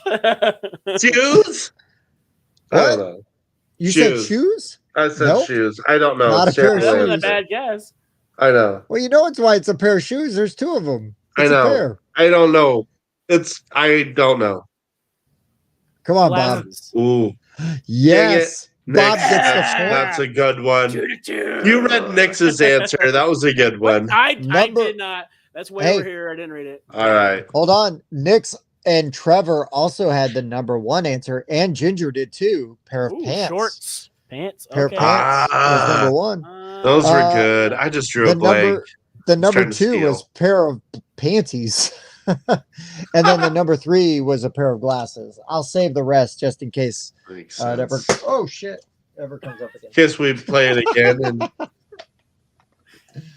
I'm not sure another you're allowed to say episode. shit, Tim. But Yeah, called the shit poop. When the box falls on the floor, but none of the cards fall out, it's good packaging. All right, boys. It's a tie game, 2-2. It is. Yeah, Nix is on it. And Trevor's on it too. Nobody will ever play this game. That's Yeah, what we're Trevor- playing on the show. Sober. It makes a That's good right. game, No, so we're like, actually. this is dumb. I'm like 3 drinks Trevor. in, so this is fun. My brother-in-law bought me this game as Hey, this to is tolerable. intentionally be the worst present you could It buy a He gamer. literally said that. He literally said that Yes. before he handed it to him. He did. That was his intention. And I immediately figured I would just punish everyone else that I know. Hey, I tried to get everybody to play New Phone Who Dis, and we didn't. But no, we're playing Oh, autocomplete no. instead. Yeah, also I know. terrible. Okay, Yes. Here we go. 2019. Remember, this game was made in 2019. Autocomplete this word. Disposable. Huh? Oh, I think I saw Bob go first. Phone. No. Not a How's that disposable phone. Mike? I'm going to go with a trend, and I'm going to say vape. Nope. Ooh, Mike got it. Hey! Damn it! I was gonna say that one too. I want to start with it. Son of a gun. Some of the other ones were like income or camera. Here's a weird one. Camera. I thought maybe that Camera was too phone. old to do camera. Phone. That was like 20 I know. years ago. Bob, that's why I hesitated because I was like, well, disposable email was a weird one. And then Razor the other, would've been- Razor would have kept you alive. The other crazy one on here would have been Razor, disposable underwear. I mean, I've dated a few girls like that, but They all are.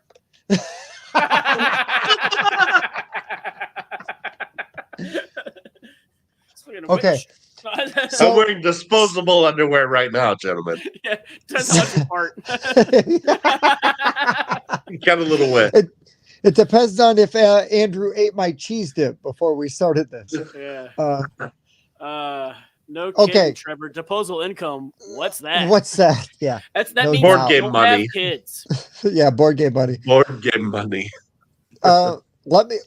So here's what I think I'm also going to do. Here's what I think I'm going to do is if Bob gets one, right? If whoever, not just Bob, whoever rings in first gets one, the other player, it goes to them. They have to get one. And we're going to bounce between the two until somebody doesn't get one.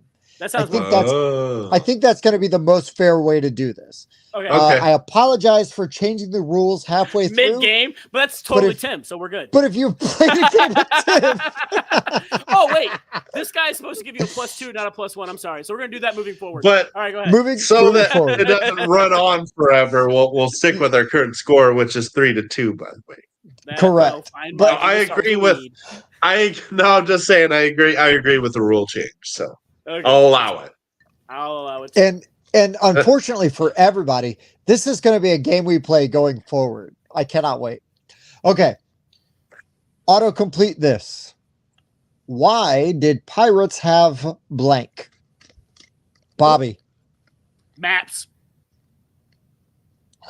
No maps. That's why they never found the treasure. If you don't have maps, you're not going to find the treasure. Okay, Okay, Mike. Not looking at the screen. Eye patches. Eye patches is on the list. Yeah. Rigged.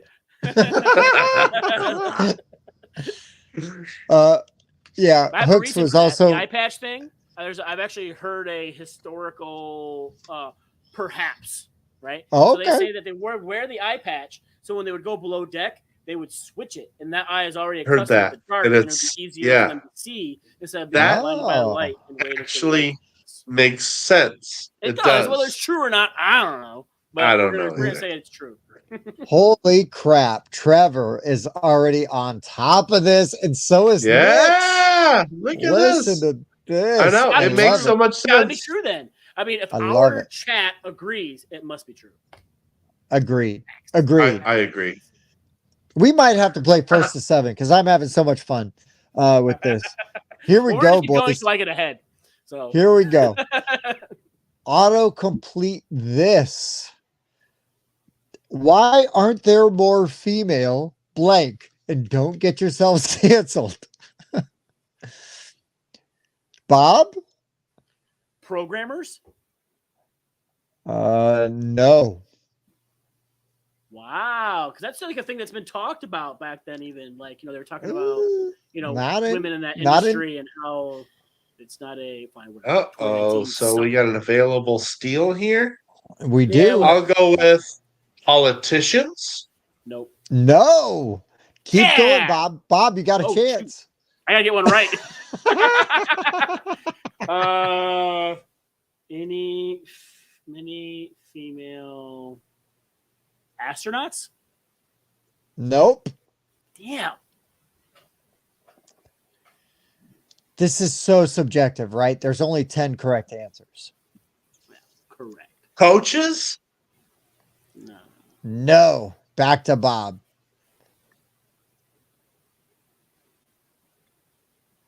Stay away from the chat because somebody in I'm the not chat looking. has I'm not already looking. got it.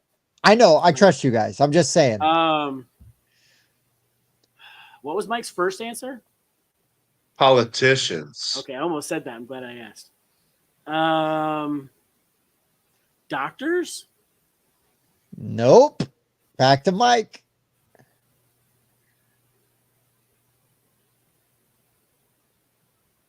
Oh, stumped. Stumped. Wow. I am.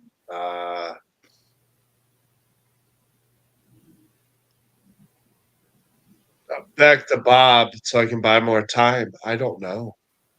All right. Mike is taking a pass. I'll give you guys each one more shot at this. And then we'll move on because you're chauvinist pigs that don't care about the No, female. I just see struggle. women as equal, so I'm not going to think that. I mean, obviously, there's an equal representation of them everywhere we go. I'm just right? trying. Oh, I got No, one. there should be. There should be. All right, Bobby, what do you got? I Give got me one. Bosses. Looking up here's. Oh, you're close, Bob. Elaborate on that. Ooh. Managers. No, that was your Ooh. extra chance. Ooh. Mike, CEOs. that is number 2 on the list. Yeah. I feel robbed. Mike is winning. Yeah, when That you was- said I feel like I'm only managers, earning 97% of what Mike could be. Okay. That was 5-2 Yeah, actually. I'm really surprised Yeah. that like programmers wasn't on there because like I remember that being a Wow. big thing that people talked about, like about like video game programming and regular computer programming and how it's like such a male dominated industry, Right, And how they think right. games could be better with more input and like. So anyway, all right. Yeah, and that Trevor, one if you actually were was following, discussed. if you're following the recent Twitter trend there because of Miss Hargrave from Wingspan fame, yes, she brought that up, and that is totally Sound fair to bring up. but it was not on the list. Governors was also not on the list, and neither was coaches. But engineers was also on the list. And yeah, Brian, our buddy Brian, says it's still an issue, Bobby. Bob, just because we all here agree and we all think that there should be Our bubble. Yeah. Yeah. Okay, boys. Here we go. How to properly throw a blank. Okay, Mike. Curveball. No. Bob. Spiral. No. Get less specific. Bachelorette party. No. Bob. Football. Thank you, Bob. Mike, you need this for the point. Mike, Oh, he you started. need He this went first. No, He went but he first. needs to keep going. He needs this to keep going. Come on. Oh, how to properly throw It's not the answer you're looking for. a baby shower. Nope. No. I'll take the point. I would have taken a baseball. I don't know if they're a Mixes- baseball. It's the change up and the curve that are hard to throw. Listen, Man, dude, I told you. Jeez. It was 47-mile-an-hour changeup. I was like, oh my god, that ball's like going so slow. I tried to. 87-mile-an-hour. That's a good one from Ginger here. A bowling ball? Yeah, I tried to tell you to make it easier. He said Oh, less boy. Frisbee? specific, so I just. I did. Yeah. I did say that. Here we go. Autocomplete. What happens if you water a plant with blank? Hmm? Oh, who went first? I didn't even see. I don't know.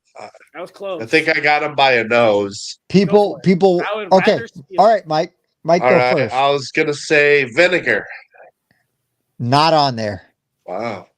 Bobby. Soda or pop. Not on there. Okay, I'll give it to you. It is plant with Coke. Well, yeah, it's soda. It's pop. Water a Yeah. plant with Coke. Okay, Fair. so Bob is still alive. Mike, you need one. Sugar water? Still going. Bob, what do you got? Gatorade. Still going. Thank you, idiot. Sugar water? No, you already said sugar water. Salt water. No. Salt water's still alive. Bob, back Who the hell is to watering you. their plants with salt water? This is why we're in the condition that we're in. 2019, people are like, oh, salt water on the plants. What could go wrong? Oh. Alcohol. Still alive. Yeah. Back to Oh my Mike. God. Ooh. This is way more distilled- fun this way, right? Distilled water. Eh. Ah. Oh, Bob gets the point. The number one response, I'll just tell you that one, is coffee. For some What? Why? My plants You're are so humble. energetic when I get up in the morning. reason. The plants are like, I'm already growing. I made these seeds already today. Here's a flower for you. This They this feel is so much carbon monoxide too. That's right. this is way much better going back and forth. I It agree. is. Okay, with myself. Yeah, I agree with say myself. I was agree. so right when I suggested that. Man, I did. anyways. I did. Okay. All Here we right, go. all right. One more. Okay. Well, 3-3. one more. Well, if Bob gets it, it's a I thought tie. I had No, four. it's all 3-3 right now. Oh, did you have 4? It's What? 5-4. It's 5-4, Bob. Okay. So Okay. Bob, if you don't get this, Mike, Mike wins. wins. Oh my If God. he does, I'll do a tiebreaker. Yeah, fair enough. Fair enough. Here we And I'm Go. looking over here so I don't look at the live chat. All right. Is duct tape safe for blank? Is Ooh. duct taped? Oh, Mike. Ooh. Plumbing. No. What? Kids. I'm going to give it to Bob because it's safe for babies. Yeah, And babies, are are kids. kids. Babies are kids. Who was putting tape on babies? Well, you I ever met gave some people- unruly babies, okay? I gave Have people one. way All right, too you'd be like, much oh my God. credit. Tell me I can put duct tape on its face and shut it up, please. Yes? Okay, good. Okay, It's so not duct tape. toxic. As long as it can breathe, it's fine. Okay. All right, are we ready for the Uh, tiebreaker? Electrical wiring? No. I Oh, moved it's already on over, because dude. It's already over. Oh, okay. Bro, All lost right. the point. electrical All right. wiring was not on there. So yeah, you would have lost anyways. All right, Wow. here we go. Oh, this is a fun one. You boys ready? Here we go. Autocomplete. I sat on blank. Bob, Attack. you sat on attack? No. Yeah. Damn it. Son of a gun. I gave people too much credit before, so I'm gonna lower my expectations. So Mike My for the win. baby. No. Son of a baby. All right, Bob, you're still alive. I was still thinking about Mike sitting on his baby. All right, hold on. I sat on my cat. Oh, he's buffering. I thought it was pausing for dramatic effect. Apparently, it's just internet problems. Nope. I sat on my internet hamster. Uh, Oh no, this is a bad buffer. There he goes. All right, Tim. Bob, what was your answer Did you hear again? it? Your cat? cat. Hold on. You're- Hold on. You don't have, there you go. Okay, so I was buffering for a minute. Yep. I sat on what, Bob? My cat or pet. No. I'm just Mike, gonna do it because it'll be funny. My hamster. No. I sat on This has happened to couch? everybody in this chat. What? my couch. No. I sat on my phone. No. Come on, guys. Wow. I sat on blank. Oh, I sat on blank. Oh, Bob. my balls. Yes. That's the one that's happened to everybody in this room. Never been so happy for my balls. Okay, Mike. Okay, Mike. You got to keep this So- going. This is the tiebreak. This is sudden death Uh-huh. because we're tied at 5. No. Yeah. Oh, I gotta answer shoot. Bob because he Yeah. got one right. That's right. That's right. That's right. Or I Okay, I sat. No, if you get it right, it's a tie and it's sudden death. I sat I on tied it up with the last one. I thought. the I think remote. it's tied now. Yeah, it's tied now. No, not on the remote. Bob wins. Cheating. Probably. No. He's buffering again. Oh, damn! You're killing us. I know. Him. What were the other things you could sit on? What are people Googling? Mike, that's a I'm list gonna that's look. not safe for this chat. I sat on my testicle. Okay, I'm back. Okay. Okay. What are they? Where did you sit on? Yeah. You want to know the rest? So I think Bob won because he said he sat on his balls, and then Mike said he sat on something that wasn't. I'm gonna go with garbage, Jason. Tim's internet is garbage. Ass Yeah, also it's acceptable. totally- yeah. The Trevor, yes, sit craziest- on the face. the craziest one on here, I'll just read the weirdest one, right? Is Sure. I sat on a throne of blood. Of blood? That's a weird thing like to- the like. Okay.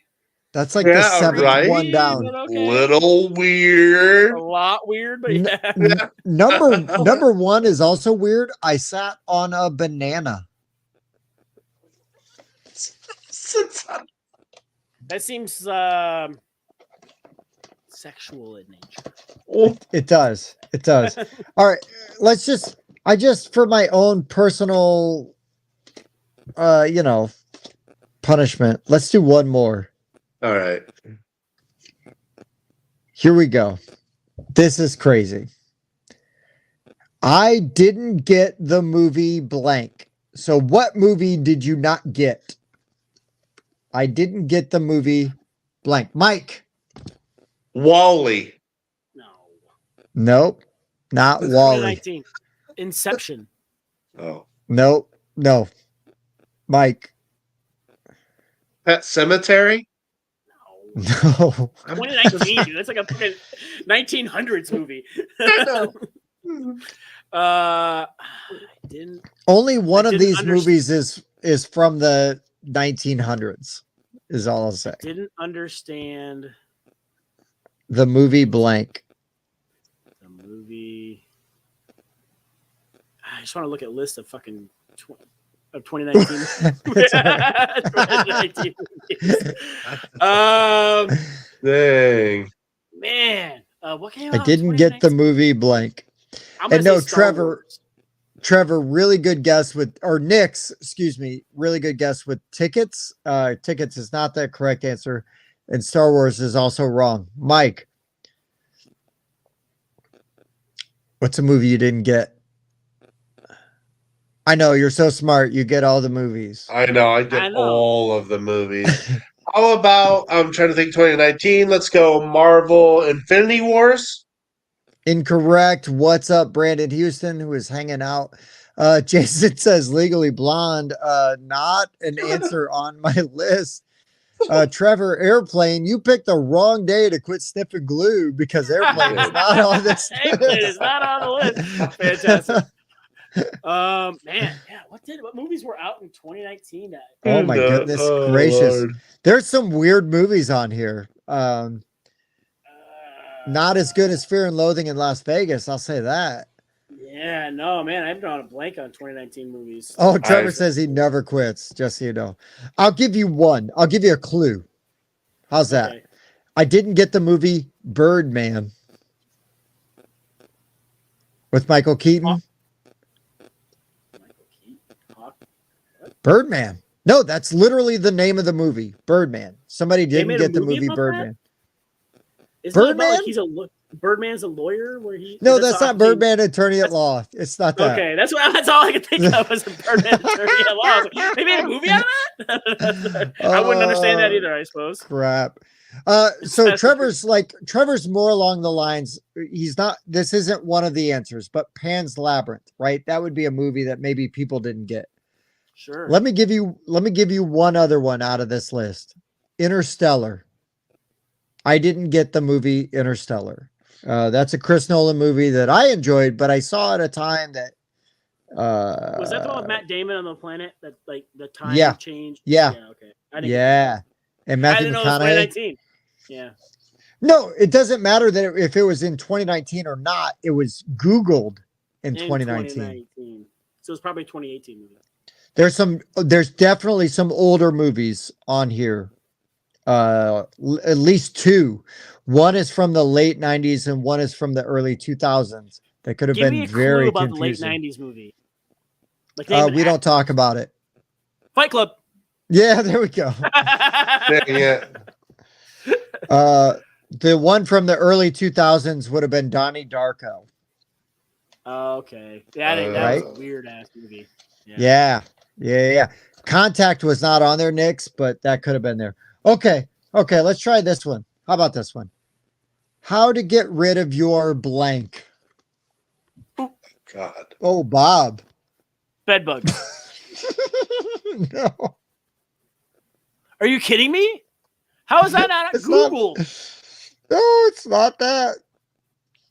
It's not that. Oh my Crabs? God. Crabs? Nope, it's not Whoa. crabs. There's no STDs on here. Hangover. Ooh, that's a good one. These I are know, right? I'm gonna need hilarious. that. I'm gonna Google it right now. Nix and Jason, husband, wife, Trevor and Ginger with the kids. Yes, correct. Yes, all of those nailed it. things. All of those things. Oh my God. This is so funny. This one's so How good. to get rid of your kids?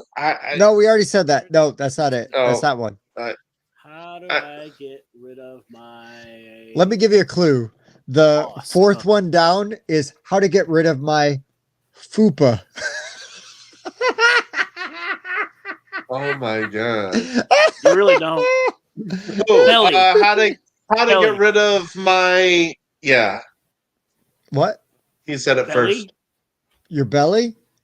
Nope, Yeah. not belly. It would How have to been get rid of fupa. my love It's a little handles? lower, Tim. I'm not sure Oh. you know what that stands for. Mike, you got the love handles. I know fupa is lower. I know what fupa is. Love handles. But no, belly was not on there. I saw a But girl. She was Love talking about how Handles she's a was? Poopa Trooper. That was like she was talking about going to see the Mario movie, and there needs to be more And she- Poopa Troopers in there. Was love handles actually on there? Love handles is on there. But so is fupa. Okay. Fupa was higher. Does Bob have an answer? Bob. Does he have a How do rebuttal? I get rid of my smell? No. Mike would have won this one. Other honorable mentions from here would have been muffin top, double chin, In or my defense, a muffin top and love handles are both belly items. So, sure. Body sure. odor? How to That get rid of smell. your accent? No, body odor's not on there. Accent is one. Why would you wanna do Dog. What? Yeah, how to get rid of your dog. Oh my god. Sister and brother, or sister and brother are both on there. Sure. Wow. How to get rid of your period was the number one answer. What? Get pregnant. That'll stave it off for a little while. That will Turn stave it off. 55? Oh gosh. Okay, hold on. Whoa. How about this? Oh, he's How got about this another. one? How about this one, guys? What body parts can you blank?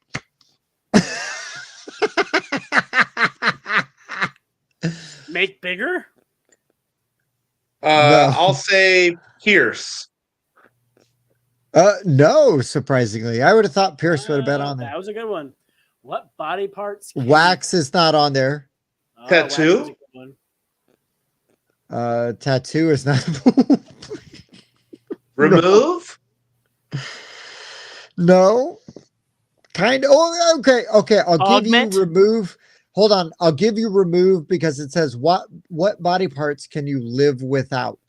So I'll say That's remove counts for So that. it's not the same word, but it's like the definition of the word. It's like- Yeah. Oh wait. Did somebody say Pierce? Yes. Yeah.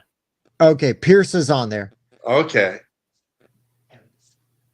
There's some Surprise, wax? juicy ones. There's some juicy ones on here. Eat? Yes, eat is on here. I mean, technically, all of it.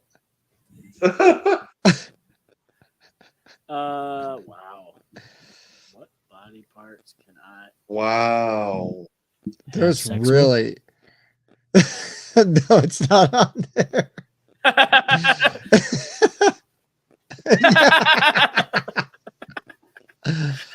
Sorry. Don't apologize. That's what we do here. It's a live stream. Oh, You- shit. Yeah. I'm calling it here. White flag on this one. Yeah. Okay. All right. Before we get Okay. in trouble. Hold on. Okay, so number one was sell. What body parts can you sell? So Okay. that could apply to many things. Ishikawa. Sure. I. You could sell that. A wink's as good as a nod, if you know what I mean. Mhm. You know. Also, what body parts can you crack? That was there. Nice. What body parts can you sell legally? So that would have been a different Disclaimer. version. Yeah. You can sell anything legally. It's a shorter list. Here's my the kidney all-in chip theory pledge. Yes, Jason, you're correct, sir. Same thing. You want to see the scar? Yeah. Mike, did you highlight that one? That was good. That was the perfect one to I highlight. did. Yes. Well And done, Bob sir. probably paid one of those for burn cycle. Okay, here's the craziest one on this list. What body parts can you fill with bees? What? I don't know. How much time, money, and bees do people have on their hands that are trying to fill It's- body parts with them? It's there. I thought what body parts can you cup was weird until I saw what body parts can you Well, fill with bees. I mean, you can cup Mm, a breast, right? You could cup Sure. a buttocks or some huevos, Sure. you know, but Can- wow. fill with bees, you what can't body fill any of parts? them. Zero. None of them. You can't fill any of them with bees. You're done. Maybe your mouth, but then once you're done. That's it. Why? Ridiculous. Why? Ridiculous. All right. All right. So we have already determined that Mike was the winner, right? Mike What? won this game. Yeah. Mike guess. won Well, this game. we'll have to go back and review the tape, but let's move forward. But let's just I just want to do one last one with you guys because this is for the worst game ever. And the only way this game works is in this format, is with you Right. guys. At least it's Just- its best chance. Yeah. Optimal player count and sobriety. Right, no doubt. All these things combined. Autocomplete this. String blank. Bob, Cheese. it's on there. Thank God. I know which one, if Ginger's still watching, I know which one Ginger's gonna post. Me too. And I'm gonna say it, but I'm not looking. But I'm waiting for Mike's answer. Yeah, me too. Ugh. And I was right. Ginger said that one right away. String instruments? Yes, Mike, you're still alive. Glad you Bobby, said that because string theory. correct. That is number Yes. one, and that is the one Ginger was gonna say. Okay. And I was right about Ginger. Thank you, Jonathan, for not disappointing. I Not letting appreciate you us being down. here. buddy. String lights? Yes, Mike is still alive. Well, we got a good one here. Bobby. Come on, Bob. You're into I'm the buffering. you're Bob, you're into the fun stuff. This should be on there. As you bloop, bloop, bloop, bloop. You pop them out one at a time. It's a beads. string of, Beads. well, you're close. Pearls. It's mostly necklaces. Okay, Mr. Mike, I did give How Bob a about clue. string bean? Yes. String beans is on there. Back to Bob. String. Damn, my theory was my good one. String theory is the good one, and that was the number one. Yeah. Like, I mean, string quartet, but I'm guessing that Yes, falls under yes, instrument. you're in. Oh, okay. That's different than String instrument. quartet, it is different. It's here. I'll take it. Oh my gosh. We've got 1, 2, 3 left, and they're all brutal. I apologize, Mike. String of consciousness? No, it's Ooh. not. It's a stream of consciousness, not It a is. string. Oh, I'm just making so shit up now. no, you're know. good. We got deep. We got deep in this one. String ramen. Never heard of that. String cheese incident. Yeah. I said string cheese. That was his first one. Oh, they said string cheese. bikini. Was that in there? Ooh. Bikini was not in there. Wow. And then A string couple guys art. had that one. String art. Never String heard of bikini that. is usually up your butt. I mean, Yeah. That's true. It's like a permanent wedgie. Yeah. Speaking of Fair. which, I watched this really bad movie yesterday called Okay. Evil Tunes. It's from like the early 90s. And so I had to do some research because they literally cast porn actresses in this movie because they were comfortable with doing the nudity. That's the But same thing that sorry to cut you off, but Kevin Smith. Smith, yeah, did it for his Zach and Miri Make a Porno. Because Oh, they yeah, would yeah. have the people on the app, and they're like, "All right, let me take a top on." They're like, "Okay, what now?" They're like, "They're Yeah. used to something going in their butt. They just want you to, just take my shirt off." Okay, yeah, that's fine. Right. No, yeah. So this movie from the early 90s starred David Carradine, right, from Kill Bill and Kung Fu. and it's about these girls that like bring out this Necronomicon style book, and they accidentally summon this demon, which then kind of rapes this girl. But this demon's a cartoon. Then the girl turns into the demon, and then she starts killing people, and it's really dumb. But yes, it's filled with all of the girls in it are porn actresses, because there's lots of nudity in it. But one of the main dudes in it is the guy from Gremlins, who is the guy that the older guy, the neighbor that remembers the Gremlins from WW2. Remember that guy? He also pops up in Gremlins 2. What's his name? Oh shit, I forget his name. Anyways, that's what I remember this guy from. And it's funny because he's actually watching in the movie. He's watching a movie that he was in the late 50s called Bucket of Blood, maybe. And he makes this joke like, why didn't this guy win an Academy Award? But he's actually Dick Miller. It was the guy's name, I think. He's the neighbor from Gremlins, and they've got like the big snowplow thing that they drive into the side of the building. The Gremlins stuff. Yeah. You know what I'm talking about. Yep. Anyways, it's that dude. Totally bad movie. Really, I've got to watch the weird movies for the crazy stuff. But anyways, guys, yeah. So autocomplete. We'll have to let Patrick know we kind of played this. Mike, I'll go ahead and log my play. Yeah, Nix, this is going nowhere. I just saw this movie with this guy extremely quickly. I just watched this really bad movie randomly. That's all. Whatever. Anyways, and I just also recently watched Big Lebowski and Pulp Fiction. I watched some good movies, and I watched a garbage movie. So I get it. I got to balance them out. But anyways, and also, Mike, just so you know, when I was watching Big Lebowski, I paused it on a scene with Walter, and I go, "Who does that look like?" And Kelly goes, "That looks like Mike," and I was like, I have a beard, I have glasses, I have short hair, and I bowl in a league. You have to borrow my 1911 and just do that sometime. You know, we'll clip that out and let you. Well, what the hell happened to Tim? That was weird. That was a little weird. Yeah, he's like, I'm sorry, as I finally go, mic drop and cut. Well, I mean, we could give him time to get back in, but we were kind of at that point of wrapping up anyway. We were. And who knows, if his phone is dead, it could be several minutes anyway. So it's true. Yeah. But man, you guys were awesome. Yeah, autocomplete was. Yeah, definitely. If you haven't liked the video yet, please do give it a thumb. We appreciate all of you being here and watching every week. Yep.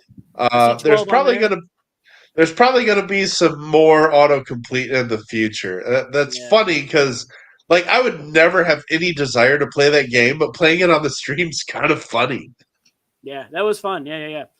You know, and like I'm really hoping like Wednesdays are super hard for me, right? I literally had to take a full day vacation to get out early enough to like be able to come and participate in this. And I would like to do some more of this more often.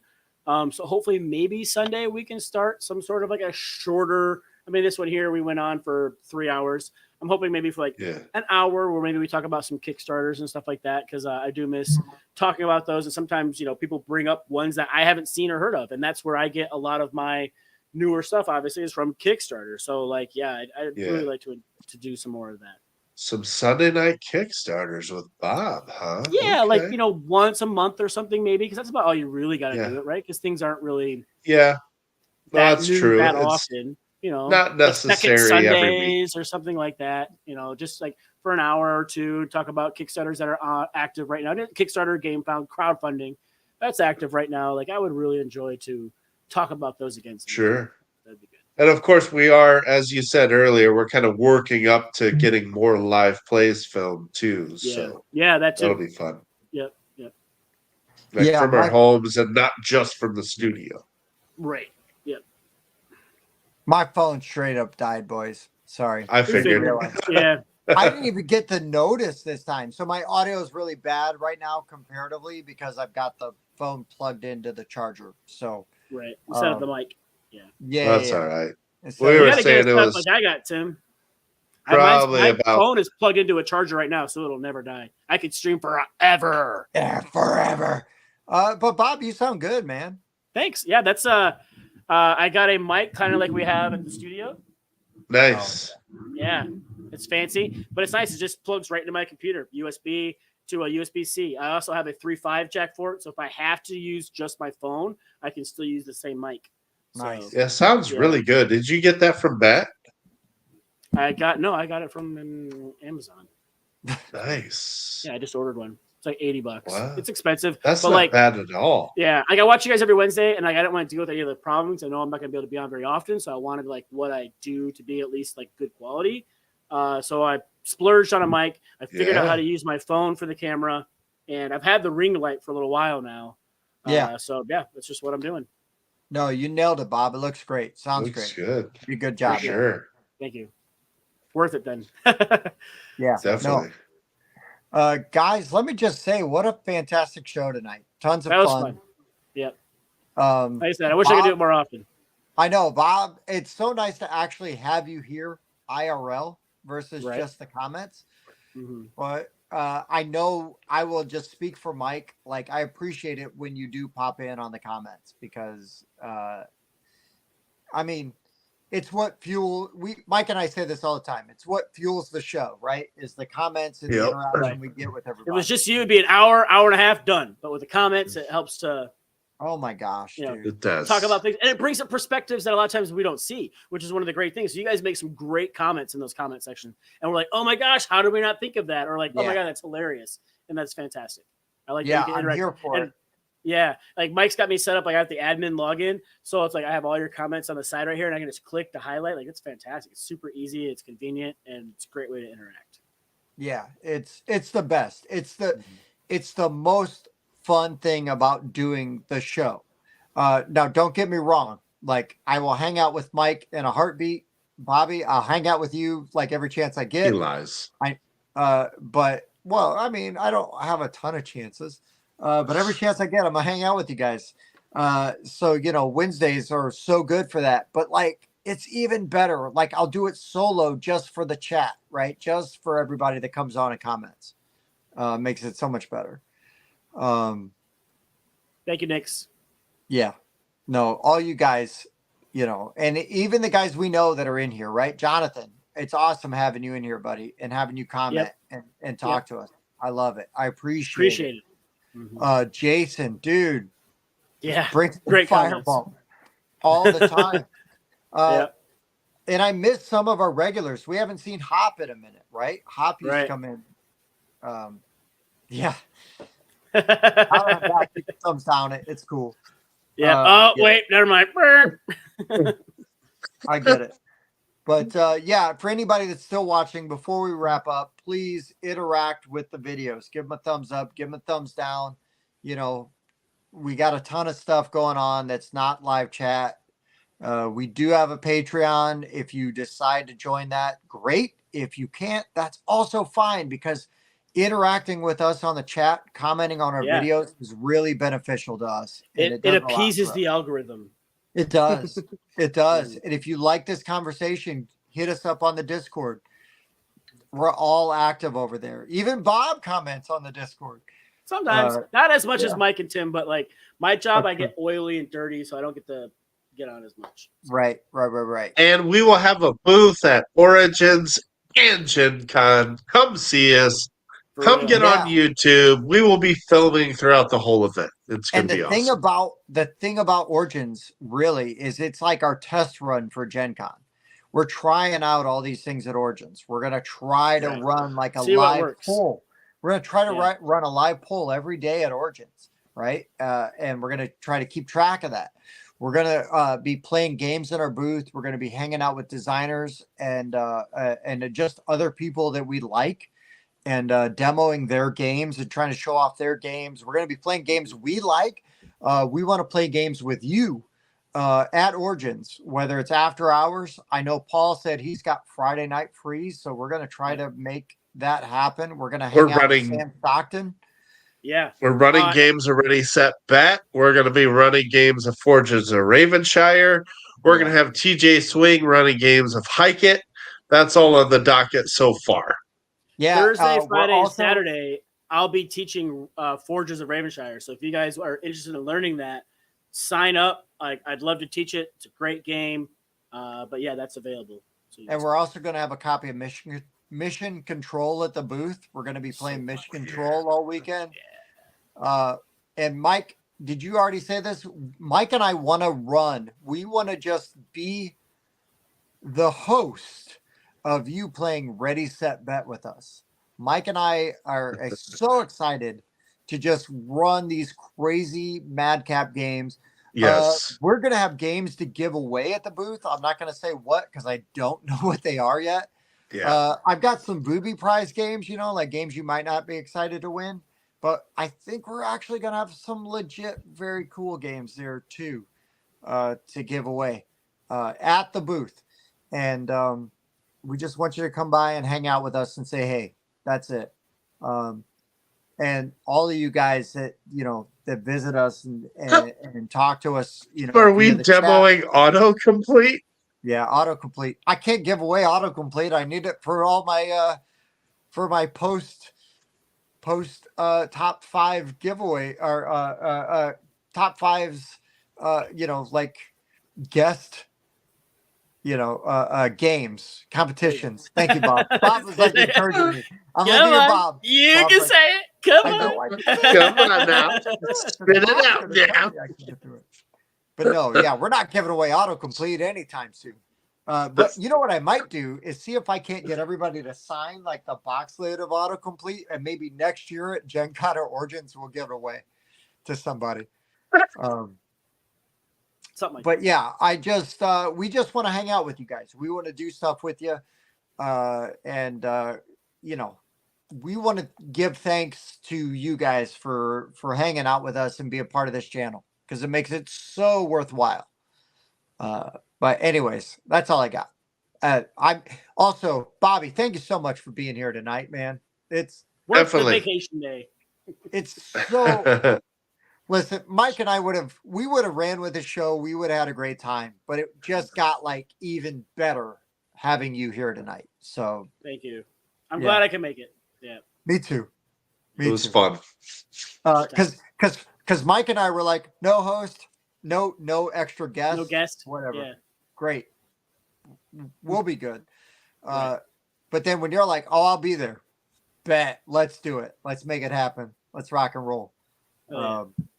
And so This is the most I've drank in like years too, so you know. I'm not much of a drinker, but yeah.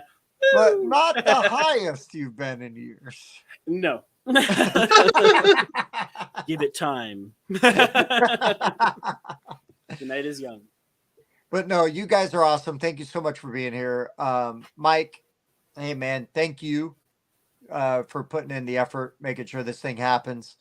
Bobby, doing it. always. Thank you, Bobby. Yeah. Bob was one of the first people I asked to help be on the show. Mike would have been those guys, but I didn't know him then. Didn't know him then. you know, I used to Fair. not be able to sit in front of a camera without freaking out. So hey, yeah. progress. No, now Bobby's a natural. Bob's teaching right. games at conventions. I got all types of film. Whoop. All right, it's onlyfans.com/what again? Yeah, Right. crafty Kether.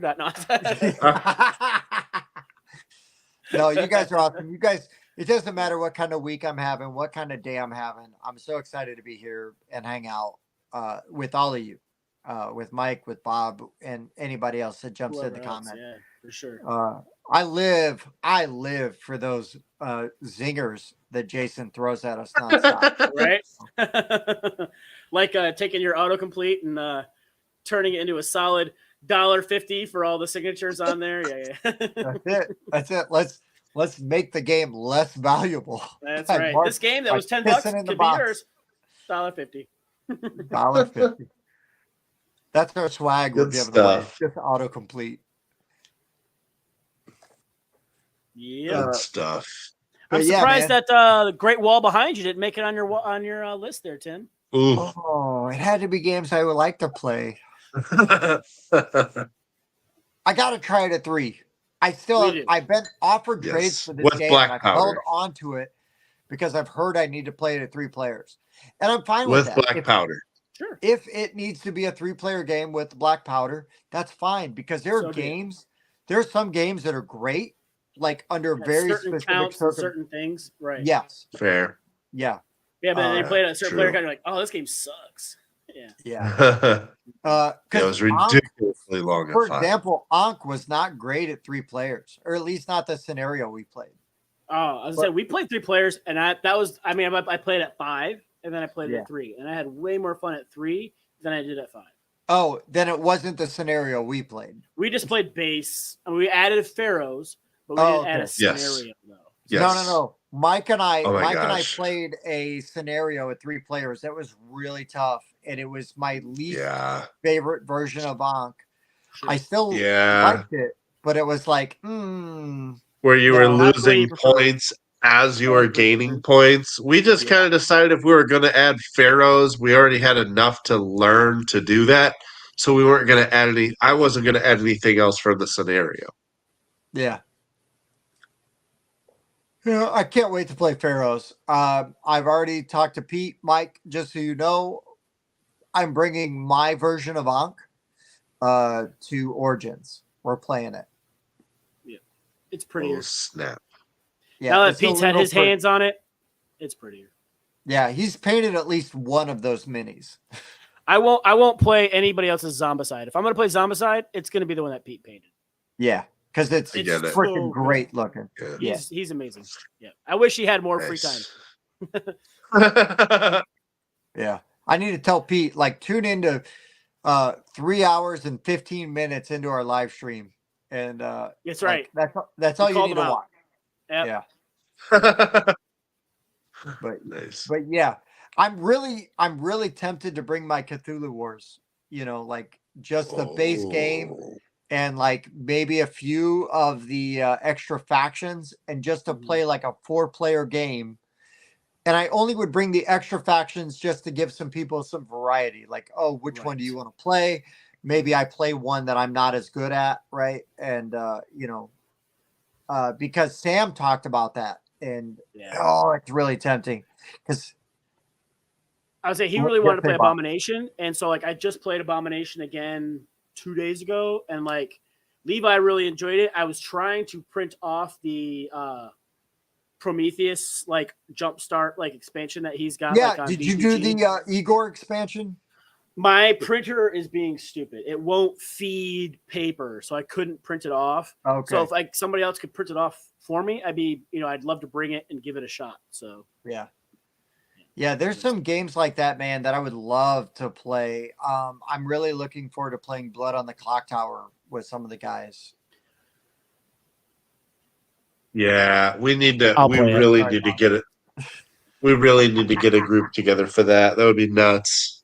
Well, as long as Dan's not there, I'll play it. I think Paul and Reed both want to play Blood on the Clock Tower. Yeah, I'll probably play it Origins. Nice. There's a pretty good chance. Yeah, I mean it's an Origins, dude. It's a whole thing. It's gonna be a big group of people. I'm down. It's fine. It's friendly. You know, it's gonna be. It's a safe space. Sure, and it's not like people that we know so much where they're just like, oh, it's Bob or oh, it's Tim. You know, no. There might be a little bit of that, sure, but like I think it'll be a good group. So no, so I guarantee you, Dan will say, regardless of what happens, don't trust anything Tim says. Dan will say that, fair, but also fair. But I also think that there will be enough people there that different things will happen and different dynamics and all that stuff. And honestly, I just want to play games with Reed and Paul and Sam and whoever else wants to hang out with us. So whatever game it is, I'm here for it. Mike, are you joining in with another chat? Whoops. His split personality was going to join in. Yeah.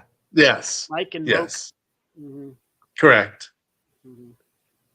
But that's all I got. I'll stop rambling for the night. No, you're good. I'll let people go. Yeah, no, that's it. As I think, thanks everybody for joining us in the chat. Make sure you're liking, subscribing, and all the fun stuff. There's down to 6 of us in there. So I'm sure most of you guys have already liked and subscribed, and we do appreciate you guys hanging out with us. I'm so happy I was able to make it. I was worried because like Mike was messaging me and like the link wasn't working. I'm like, what's the code? I want to make sure everything's gonna work right, and everything went off, pretty smoothly. And Tim only buffered a couple of times, so it's good.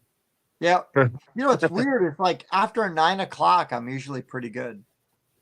I wonder if it's like, well, are you being throttled or something for some reason? And then like 9 o'clock hits, and it's that time where it's like, okay, you can have all the internet you want.